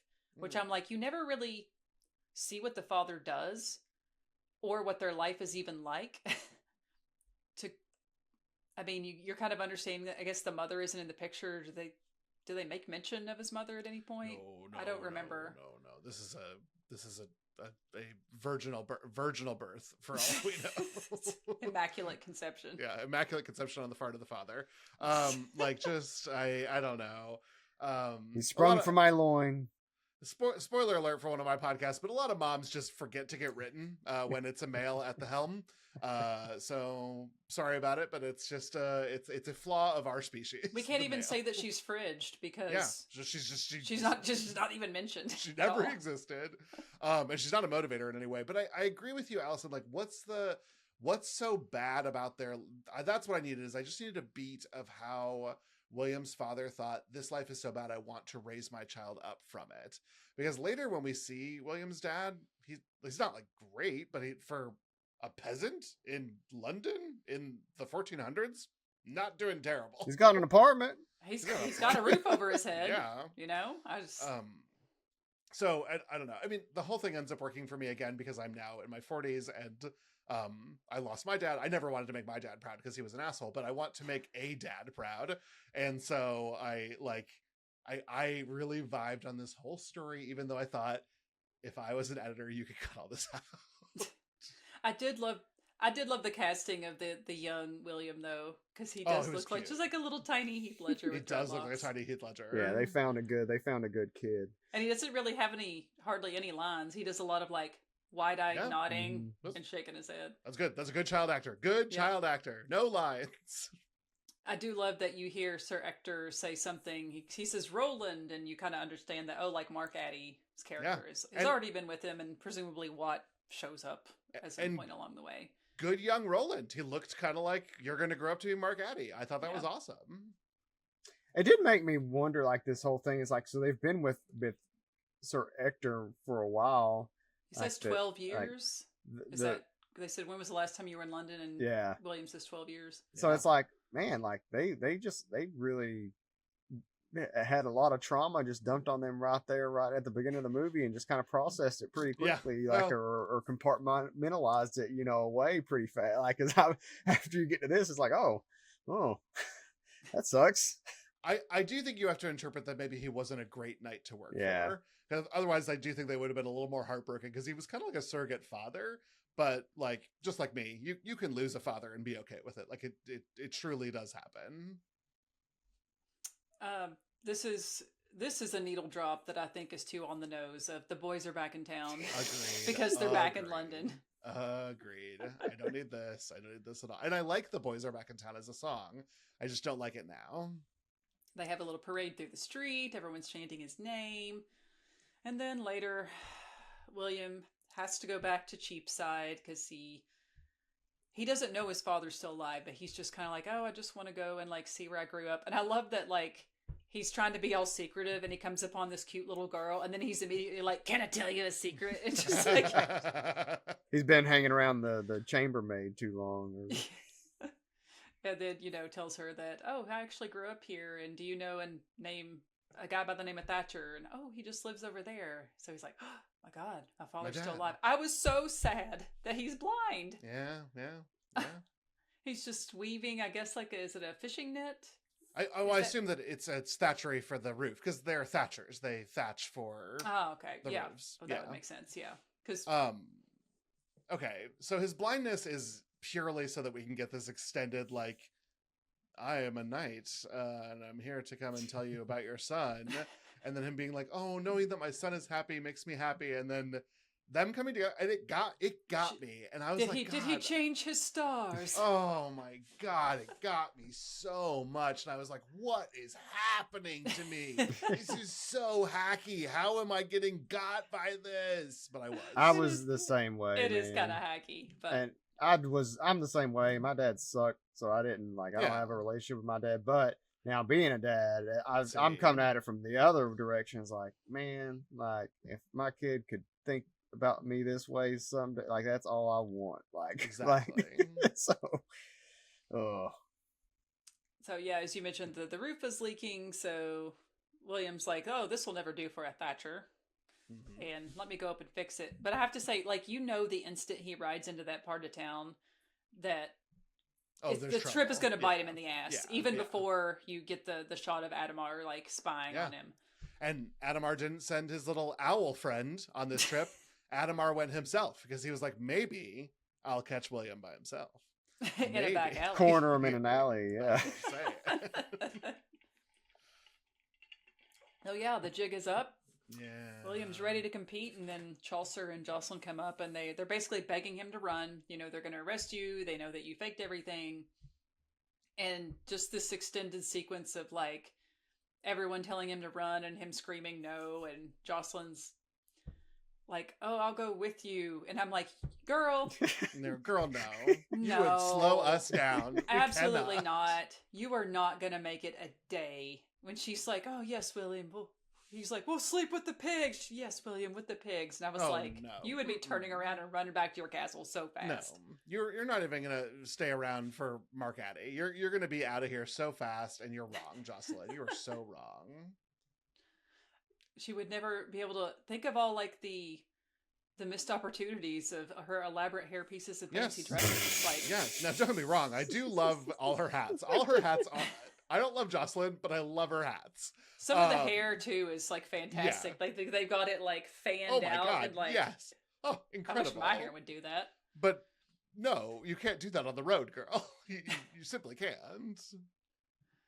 But William's like, nope, I'm gonna stay here and take my punishment. He gets arrested, and then sexy Heath Ledger all tied up in this cell. Bound with a crossbar. And like you said, Adamar comes in there, and I wrote my notes, fonging a man while he's down. That's what he's doing. That's what he's doing. Really, just some direct gut punches and rough. And I will say, Ledger is selling the scene really, really well. He's doing his pain acting really good. It's really, really well done acting on Ledger's part. And we get the repeated line of "You've been weighed and measured and found wanting." Yep. So I know how movies work. That's the second time. The second time. 3 is a coming. And then we cut to Will's been put in the stocks. Yep. And so, so now everybody's turned on him and his team. I love that they stand up there next to him and people are like throwing vegetables and screaming. And it's Kate with her little hammers. Yep. She's going to defend him She's with got her one in little each hand. hammers. These are the things that you get hit on the knee for at the doctor. Like, these are not weapons, my girl. And notice who isn't here in this scene. Yeah. Mm-hmm. Mm-hmm. Little princess bitch. Could not be bothered. She could not be bothered, Josh. Should have been with Kate. Or Adamar. Or I mean, anybody. Really, anybody. Be with yourself. Yourself and your horse. That's who you need, William. And make your dad proud. It's about to happen. Yeah, and then we get, wait, who is this? And Edward the Black Prince throws off his cape. It appears, and everyone... I love that Chaucer is basically yelling at everybody to shut up, because I guess he's... I want to try to explain something. Right. And nobody's listening, but as soon as Edward throws off that cape, the crowd is just like dead silent. They're like... He looks so good. Oh my God, he does. He looks really good right here. He looks so good. And I know that he's got this distinctive scar. Okay, I'm familiar with the stories and things, but like, I don't know, man. There's something about a man, like when he knights him, particularly, that is just this is the romantic fairy tale part of all of this. I love that he like kind of walks up there and just bends down, and he's like, "Oh, aren't we a pair here?" Just. So he basically released him. Oh, my archivists have gone back and found that he's, descended from an ancient noble line and blah, blah, blah. That is my word. And as such, it is beyond contestation. And I'm like, we all believe that he just made that shit up, right? Yeah. Oh, 100%. To go back to the beginning of how did the nobles become nobles? Right. Yeah. I mean, he's got little attendants who have owls too, but he doesn't. He just can say like, "Oh yeah, he's a noble from forever, and I get to knight him because I'm the prince." By the way, I love that whole scene. Yeah, just the look on Heath Ledger's face here, I think, just really sells it too. Like it's so meaningful because he is a knight. He's displayed all the qualities of a knight. He's done more knightly things than this movie than the actual knights. So. Yeah, absolutely. And this is his tale. He's the only person who's treated any fucking buddy who isn't like in the same social class with any kind of dignity, like above him and below him. Like, or if there's not many below him, but. And he gave the woman a chance. Yeah, woman. A woman. Every once in a while, we'll also say. Ledger's New Zealand, is that right, or Australian? He gets a little away from the English accent occasionally. The woman in particular, the woman, like it was a little bit more Aussie than it was English. I did kind of love that they all have like his accent is like you said, sort of English, but also you can hear some of the Australian in it. And like Kate sounds Scottish, I guess, and Watt is Irish, and Mark Addy's English, and I just kind of love that we have like this little mishmash of different accents here, but they all kind of sound like they belong, so it's fun. Okay, here's what we've been waiting for: rematch with Adamar, and of course he cheats by putting a shiv in the tip of his lance underneath that stupid fist. And the prince is right there, and you know what? William has honor. He's a better man than me. But I would have turned to my new buddy, the prince, and been like, look at this shit. What's happening here? What's happening? Yeah, the Prince Edward is there watching, and he's clearly rooting for William. Yeah, it's great. It's, I don't know. So they've got their two. I can't remember what the score is, but they do their 2 runs. They've got to do the third. And we learned in the beginning that like if you unseat your opponent, that's 3 points, and you get to keep his horse. That never actually comes up, but they just make mention of it. I think it's important. I think this is one of those things that's important, but it's not really important in the movie. They had this whole thing at the beginning of like, who gets to ride the horse? I want to ride the horse. And by the end, they're like, well, we're just going town to town, no problem, because they've accrued all these horses. That's a good point. Everyone's got a horse now. Yeah. And then, we need to make this more dramatic. So we're going to have Will just be like, oh, I can't breathe in this armor. Oh, I can't move. Like, take the armor I gotta off. strip down. I got to strip down. Yeah. Oh, I can't hold the lance because, I've been stabbed in the shoulder and severed the muscle. And the lance is too heavy for him to hold, so they're going to wrap it to his arm. But that takes a little bit of time. And so then we've got Chaucer doing his last little performance, and he does it like on the prince's throne, and it's so good. It's so great.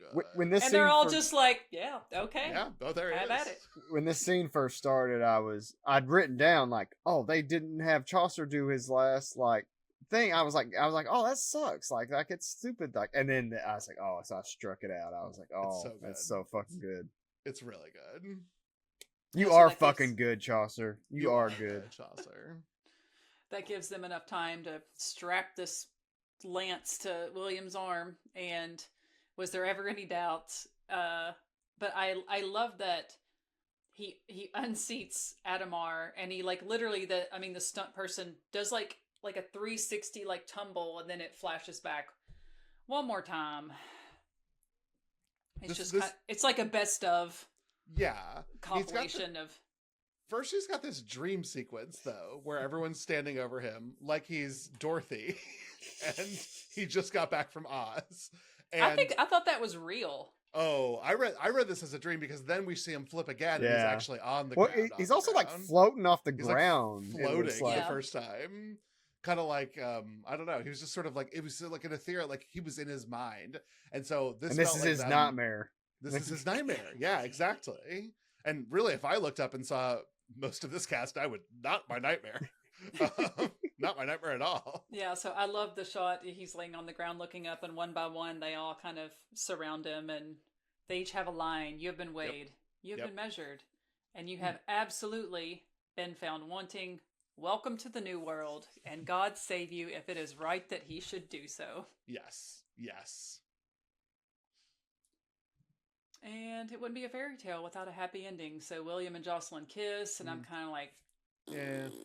He won the tournament. That's what really matters. That's what really matters. And his father was there watching, which we should mention. Oh, she went and retrieved his father, so he gets to hear his son being cheered. And being named Sir William, which I think was that killed me a little bit. I was like, oh my gosh. And Chaucer muses that maybe he'll just write all this shit down for posterity's sake. A good nod to anyone who took English in high school. Yeah. Full circle. And we fade out to "You Shook Me All Night Long." Why That's not? pretty wild.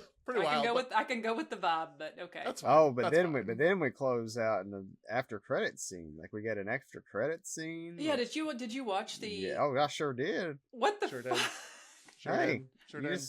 A rip roaring good time. If you all stay for in the credits they play "You Shook Me All Night Long," then they play "We Are the Champions" by Queen. And then it cuts to William's crew having a farting contest. It's like, what a strange choice. What a strange choice. And they do disqualify Watt for having a squeaker, a tighter sounding flatulence. That's a little bit of a well-trod gay joke, because of the way in which your behind would respond to repeated penetration. And it didn't feel like it was made particularly for that, but like your whole podcast is, it's 2001 and my hackles are raised to look for things because of the era of what media is right now. Reasonable. But also it's tonally, it's not really what the rest of this movie was doing necessarily. Right. So it's just so... Well, it's a Mel Brooks joke that just it belongs in Men in Tights, and like not here, because Kate, the woman, has the loudest fart. Yeah, as she should. She won that contest. She won everything. She won this movie. Knight's Tale 2, Kate in the City.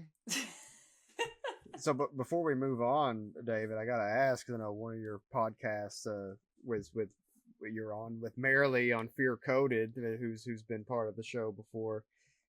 So is this I think it's pretty obviously queer. Is this horror? Well, only when Jocelyn shows up and I'm like, move it along, lady. No, I think this is fun for the family. You all mentioned PG. This is a TBS rainy Sunday afternoon movie. Absolutely. Yeah. What was it? I can't remember what we were talking about, Josh. I was like, oh, this movie's an ass magnet. Like, if you would flip through TV and it was on, then you can't get your ass off the couch. That's the truth. That's the truth.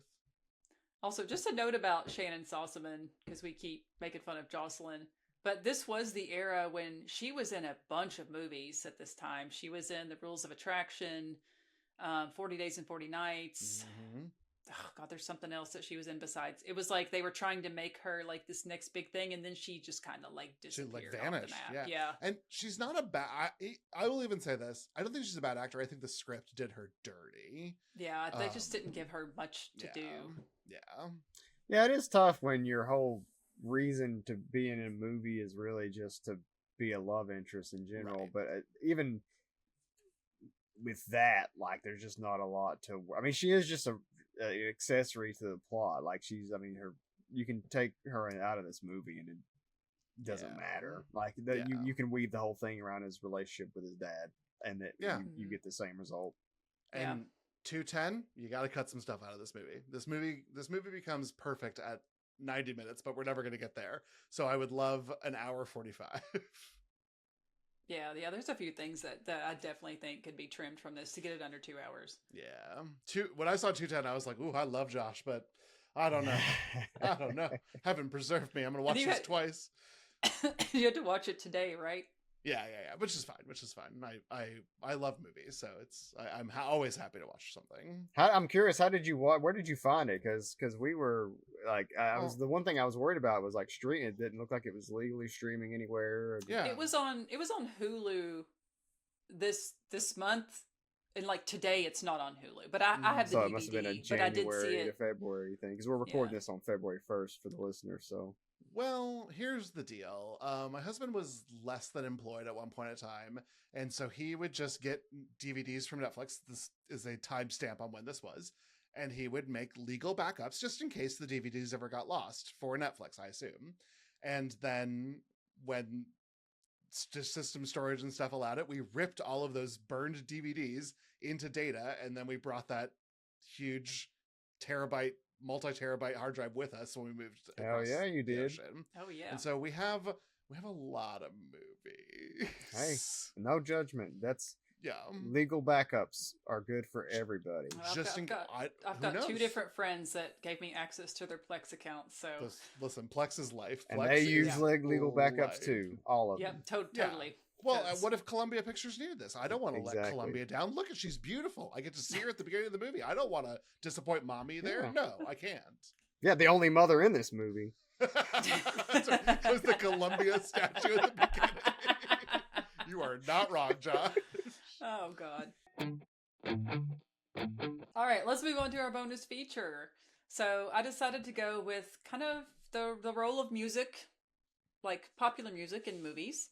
Mm-hmm. So, scores obviously play a huge role in the overall tone and feeling of a movie. So we talked about that last week with Mulholland Drive, like that score just makes you uneasy, But what about the use of popular music? So I'm not talking just about songs that were written for a movie, like My Heart Will Go On was for Titanic. Mm-hmm. But songs that also complement what's happening on the screen are kind of used within the movie itself in an unforgettable way. Thinking of like Stuck in the Middle of You and Reservoir Dogs.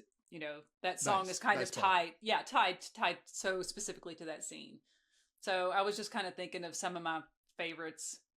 Come and Get Your Love and Guardians of the Galaxy to introduce Star-Lord. To me is just, it perfectly sets the tone for what this movie's all about.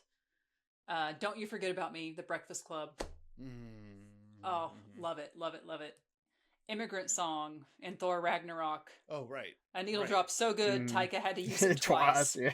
And then he learned all the wrong lessons, and Love and Thunder was a Guns N' Roses mess. Well, yeah. Don't Stop Me Now and Shaun of the Dead. Oh, yeah. That so was fun. Unexpected, fits the pace of the action. Yeah. Do you all have any that come to mind for you? You named a lot of the ones that I that immediately come to mind as good examples. I'm trying to. I'm really bad about music in general, so like there's probably something I know that I really like that like I mean I guess I'm gonna be the guy that brings up Power Rangers, as you should, as the guy who wrote the book about it. I mean that's one thing. I think the crazy like the first movie I contend for most people is their favorite because it was the original. It was the one that like is all the nostalgia around. I also would argue that it's probably the worst of the three if you're actually talking like movies. But it's fun. I love it. I'm same in that nostalgia camp. But its soundtrack is one of the best movie soundtracks ever. Like, and not even like being ironic. Like, it is so fucking good. And there's like, I think most of the scenes in that movie that I recall, like, all have music, like a needle drop tied to them. Like it opens with, oh God, what's that? I can't think, but like, there's so many good cues, but like the last one, like it closes with Van Halen's Dreams, like, and it's like, there's so many good ones, Shampoo, is it Shampoo? The We're in Trouble. Who sings that? Like the we're in trouble. Like that's a part of one of the music drops. Like, good stuff. So I'll roll with that. The whole soundtrack. I think for me, cream on the milk on this one would be We Are Family from the Birdcage, because it is a opening and closing number, and it captures the vibe. I do think it's impossible for me to hear Suddenly I See by KT Tunstall anymore without thinking Devil Wears Prada. And I say that on the eve of the Devil Wears Prada 2 trailer, which I saw a million teasers for the trailer coming out tonight, that I was like, what are we doing in the film industry? We need to stop with teasers for trailers. It's getting out of control. I don't want this. This is stupid. Take this back. And yeah, those are the two that rise to the top for me. So We Are Family by Sister Sledge, and then Suddenly I See by KT Tunstall. And then I put together a few of the worst. Other side of the coin. Yeah.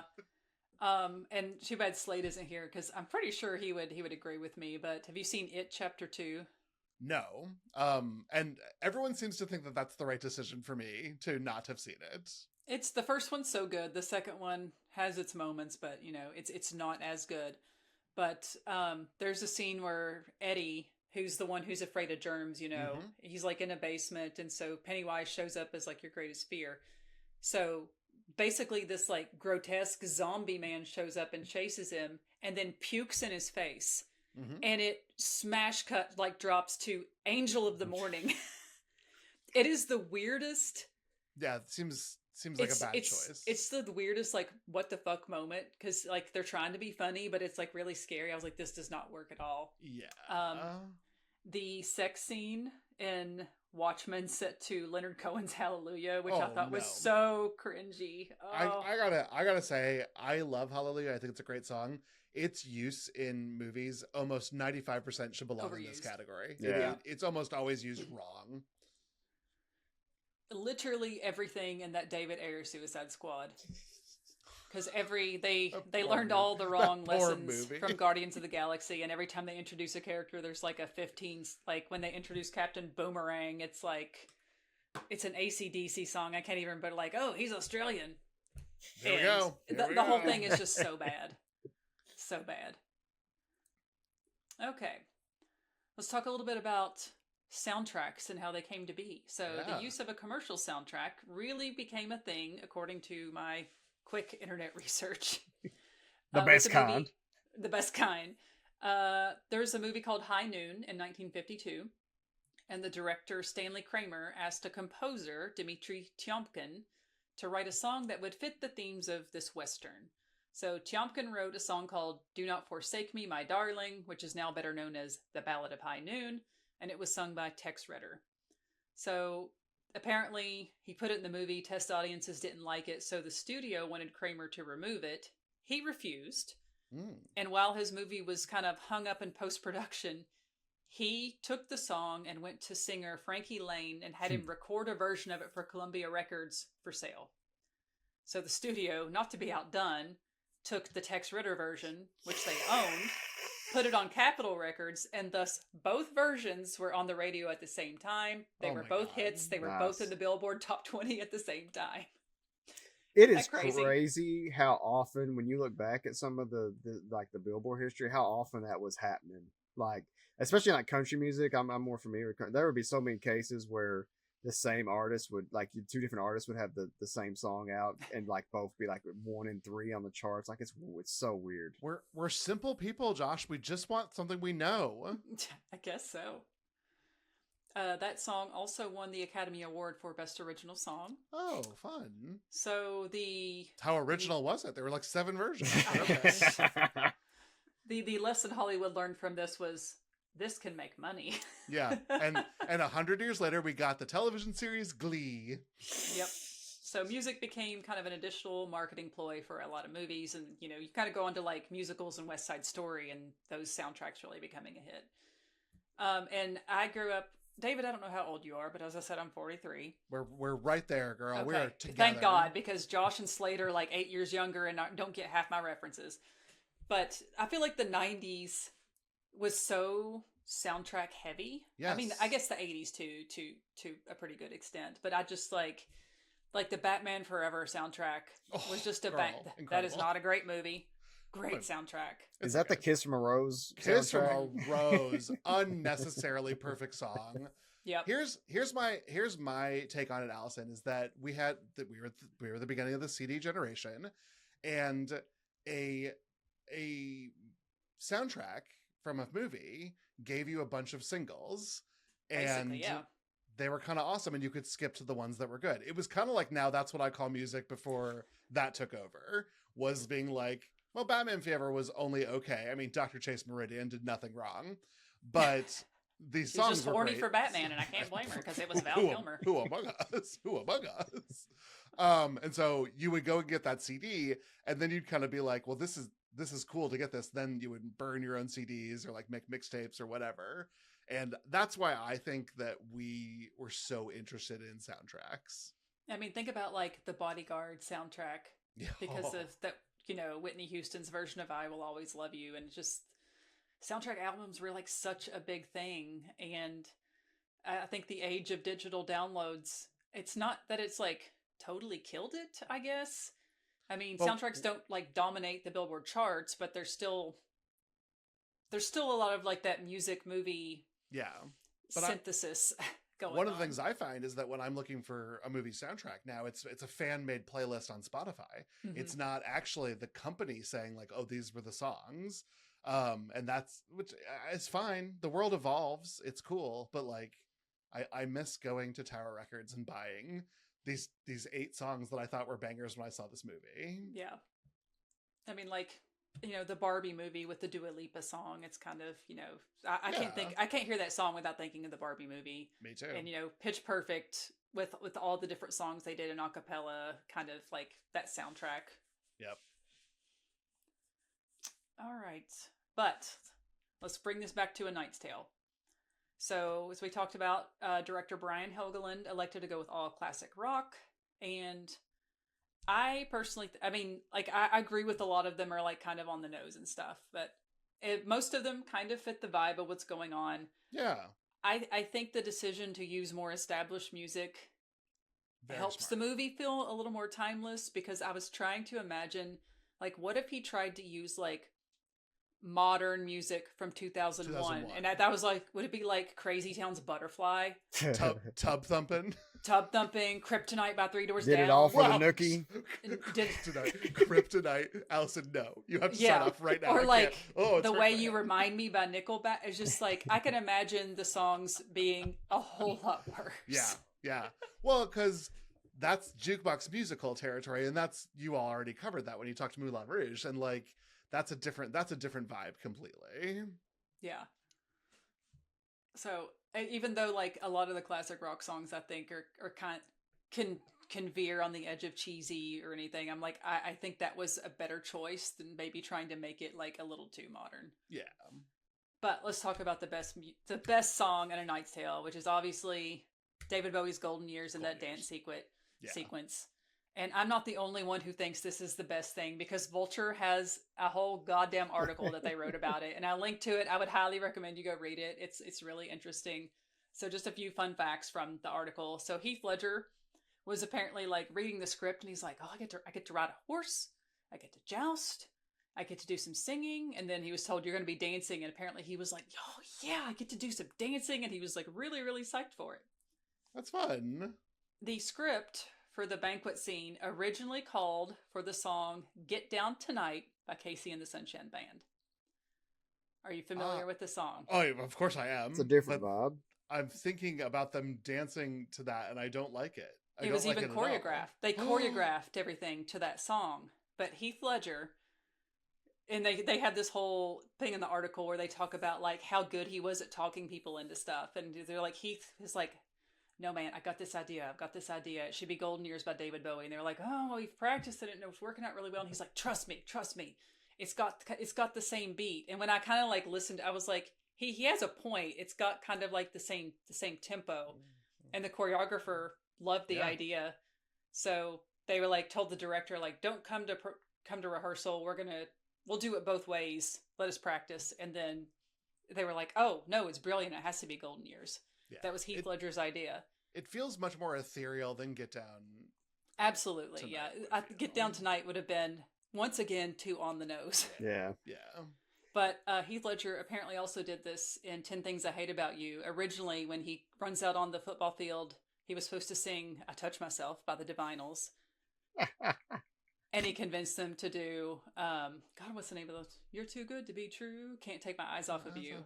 Which is a much better, yes, that was his idea. And I'm like, it works so much better for him to sing an actually like romantic song to Julia Stiles' character. Yes. I Touch Myself would have been terrible. That should have been like an end of credits bit, not the actual choice. And the bloopers. We haven't, I kind of failed to mention, I meant to mention this earlier in the episode. This episode's coming out around Heath Ledger's birthday. I don't have it off the top of my head when that is, but just fucking how good he was and what we've missed out on. Just hearing these stories about him, just kind of the stuff he was doing behind the scenes to just change small things. What are perceived as small things in movies says so much about the artist he was and could have been. I know it feels like he really like understood his characters and some things. Like you see people, I'm not trying to knock Bradley Cooper by any means, but like guys like him who's like is really trying to be this like a director. Like he really clearly has something he wants to say, and I think he's done some okay stuff. But like, I just wonder like what would Heath Ledger have done if he could have been a director? You know, like it seems like he could have been like maybe like a really. As good as he was as an actor, like what could he have done, achieved as a director? Because it sounds like he really could have went for it if he wanted to. It's wild that you brought up Bradley Cooper, who was, Sidney Bristow's best friend from Alias, the one that, wasn't that cute. Michael Vartan was where it was going to be at. That was going to be the heartthrob we were all into. It is the weirdest, sorry, because you're a 2001 podcast, I can bring up Alias. Yes, you can. The weirdest history of Alias is seeing Bradley Cooper and being like, oh, he's not that cute. And him, like, then 10 years later being sexiest man alive. No, that's Alexander Skarsgård in Zoolander, which we talked about. Thank you. Oh my God. He looks like, I was in the episode, I'm like, he is a doofus. And I was like, how did he become like the sexiest man in the world? Yeah. I've got Pillion waiting to watch. It's sitting on the Plex server. Oh, okay. So back to Golden Years. So they were like, oh, actually, yes, it works great. We're going to go with it. And I love that Brian Helgeland, he didn't want like that orchestral music to fade out and then fade in with Golden Years. He wanted it to just kind of seamlessly transition. So the composer purposely used instruments that are in a lot of David Bowie's work, like harmonica and castanets in that kind of composition. Cool. So you can hear the similarities. And then they contacted the original producer of that tape, basically like, will you come and work with us and bring the original tapes? Because they wanted to separate out each individual track so they could then blend it together. And the guy came, and apparently David Bowie also came just for the lulz to show up and shoot the shit with them while they were doing it. But yeah, they came together, and I love like knowing that and watching that sequence in the movie and hearing that song transition. Like you can hear like David Bowie's voice saying like "Angel" kind of very, very faintly, even before it really kicks in. So I love the way they did that scene. It's smartly done. It's really smartly done. And it's so like you said, it's ethereal, but it's also so joyous. And I think the tone is just perfect. Yeah. The worst part is that Jocelyn's there. Sorry, and her Jocelyn. weird like sashaying. Well, nothing wrong with the sashaying. She's fine. Her movement's fine. The character's blech. Legend.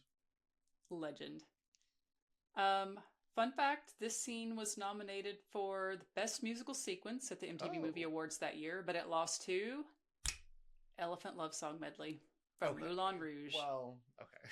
I can't argue with that. But Baz Luhrmann has never been more powerful than he was in 2001, and you're not going to stand in his way. Yeah. All right, so we come to kind of the end of the episode, and the last question we ask everybody is, does this movie matter? And I will go on record as saying probably not.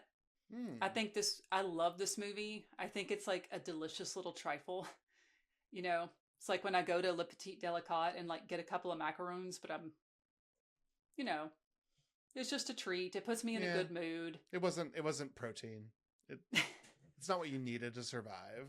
But I'm like, I think Heath Ledger would have become a star regardless. I mean, yeah, 10 Things was already out there. I mean, Heath's on the rise. Yeah, and Paul Bettany is in A Beautiful Mind, which I have to lead here shortly. So I think, he would have made his mark, but I mean, I think that the casting here is all perfect and they have such great chemistry, but like, I don't know. I don't know if anything in particular would be lost if it had never been made, but I do love it. But in the grand scheme of things, I'm not really sure that it matters. Yeah, this is a tough one. By the way, Josh thinks that every movie matters. All art is important. It's a miracle for any film to be made. I embrace a pretty liberal lens sometimes, much to my detriment. I think, what did I knock? I've knocked something from the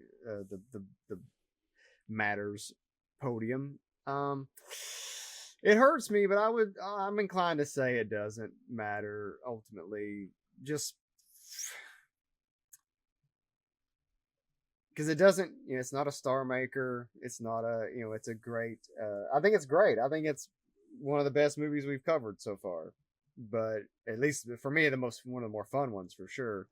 But I don't know. It's really hard to sit here and argue that it's had an impact that suggests it should have. I mean, it made, you do the inflation adjusted box office stuff. It made over $200 million at the box office if you adjust it for today's money. So that's, I mean, I don't know. I'm trying to think of things that have made that amount to like will The Housemaid matter like 30 years from now? I mean, probably not, unless we look at it and Sydney Sweeney suddenly become the biggest star on the planet. Like, I guess maybe that would be like, but so it probably doesn't matter, but it still matters to this heart and to my stars. So I will have to agree with both of you. I don't know that this ultimately matters. I do think all art matters, and anything that gets made as a film is a miracle of so many people working together and collaborating. Some horses got to have a lot of fun, and it mattered a lot to them. Those horses, I'm sorry for the words I'm about to say. Those horses are all long dead. It just is the nature of life. I think we had a lot of fun with a lot of people on the cast, but I think they will all go on to be better known for other things. I think for a small weight on this does matter, just because Ledger died so early and there was so much more he could do. It almost seems like everything that he did touch becomes a little more precious because of that. But there are a lot of other Ledger properties I would watch before that. I would certainly put on 10 Things I Hate About You before this. Yeah, that's the thing, right? I think that's a good point, though, to bring that up. His death does bring more weight to everything he did. And Well, I think for a lot of people, it's interesting. I think for a lot of people, if you grew up, because like this would have been one of the first things I would name, even though I had never seen it, I would have named this as like he was iconic. Like, he was right on the front of everything. Right. But if you were, I'm curious, I would love to know, like, if like a Gen Z kid out there who might be listening to our podcast, if you're watching along or whatever, or if someday you hear this and you're like going through Heath Ledger's filmography, like where does this rank in terms of like things to check out, or how you like how you would even look at the list, and where would you suss this one out? Because to me, there's Brokeback Mountain is like the first like huge thing in terms of awards and stuff, but like Joker, that's like you, and obviously it's so close to his death too, but like that's the that's where I think everyone has to start. And then I don't know where you go from there. And I'm curious where A Knot's Tale would fall for most people if you were attacking something like that. Well, if I was watching something that way, I would look just at Heath's performance. And Heath is very good in this movie. Mm-hmm. And so that knocks it up a notch for me. I ultimately, will I watch this again? I don't know. I have access to it. So probably yes. Probably yes. I probably will. I might watch 10 Things I Hate About You first, but I could go back to this and have a good time.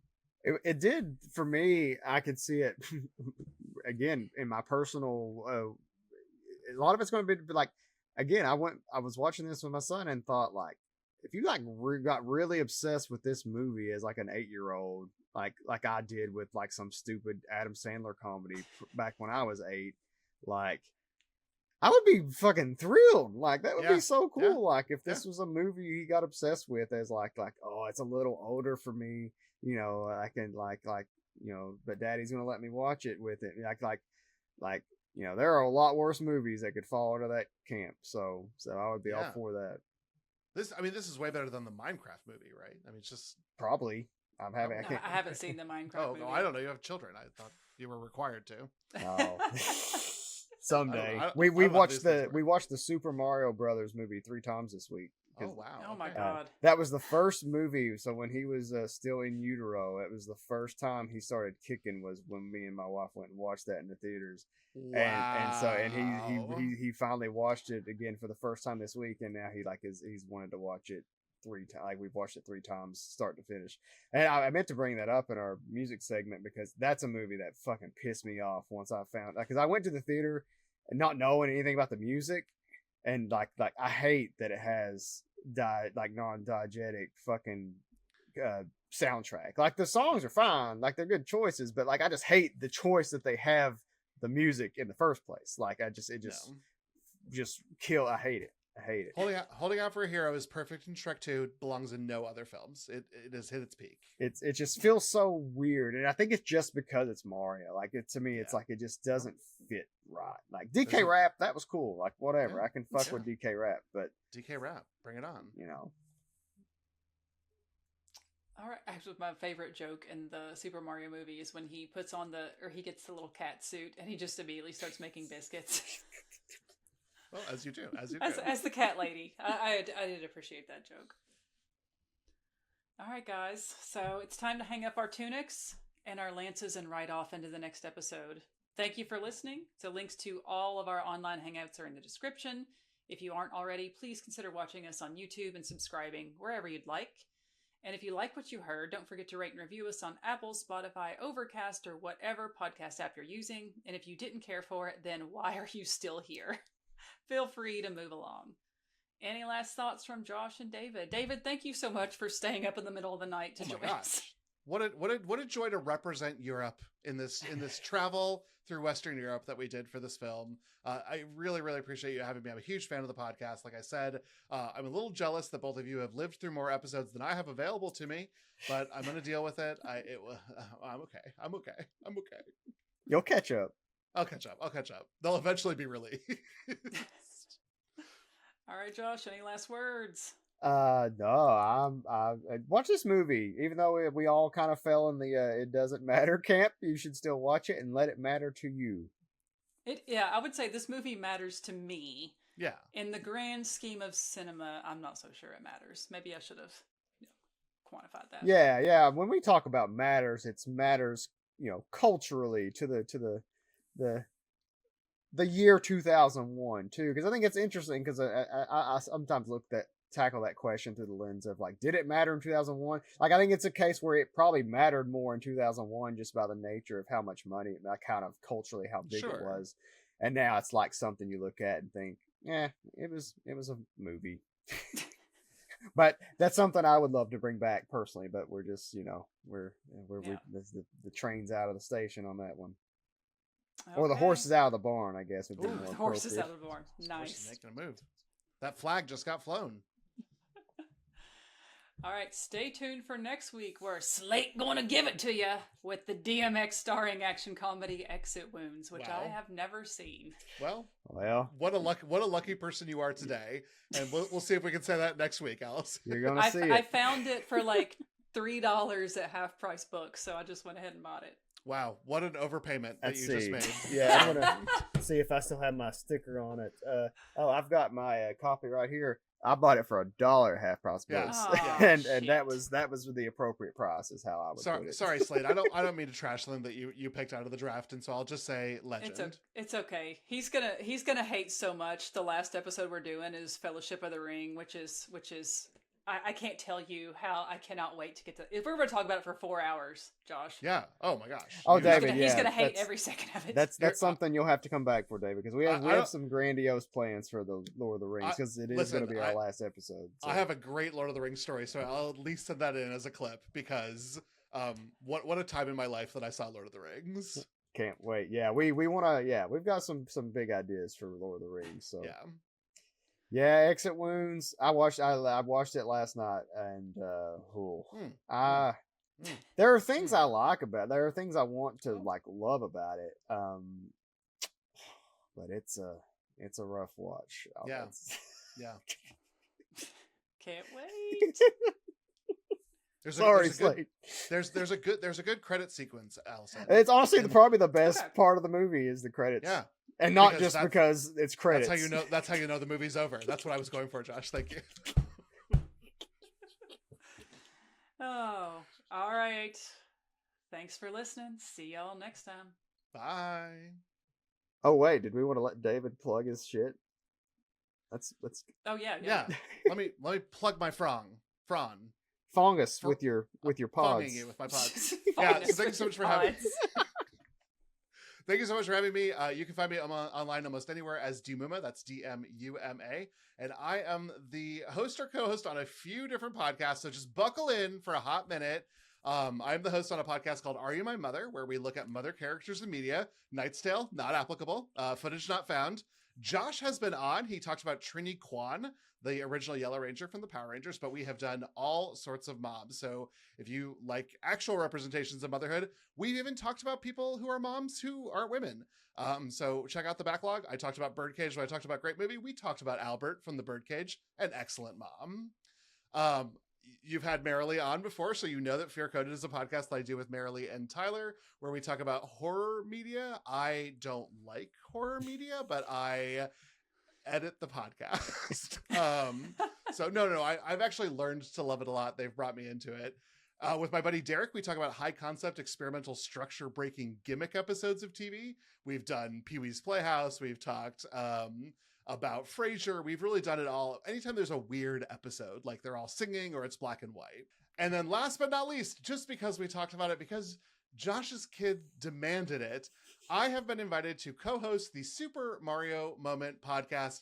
And this season, we are going through every film and television appearance of that little plumber from Brooklyn, all the way back to his original Saturday morning appearances, anime that he was on, the live action movie, and yes, we just released an episode on the Illumination film, The Super Mario Bros. Movie. R.I.P. Bob Hoskins. Yeah, listen, I mean, you heard me talk about Mark Addy. You will soon hear me talk about Bob Hoskins. I have a type, Allison. Go subscribe and listen to all that stuff. It's so good. I mean, there's so many episodes in each one of those feeds that I'm still catching up on. But all of the Glitterjaw content is I mean, such a fun group of shows to dive into. If you need podcasts after you're done with us each week, Just go through the backlog, and you'll be There's so sustained for your ears will be so nourished. Yeah, so many. So if you're gay or you've ever thought about being gay, we have podcasts for you.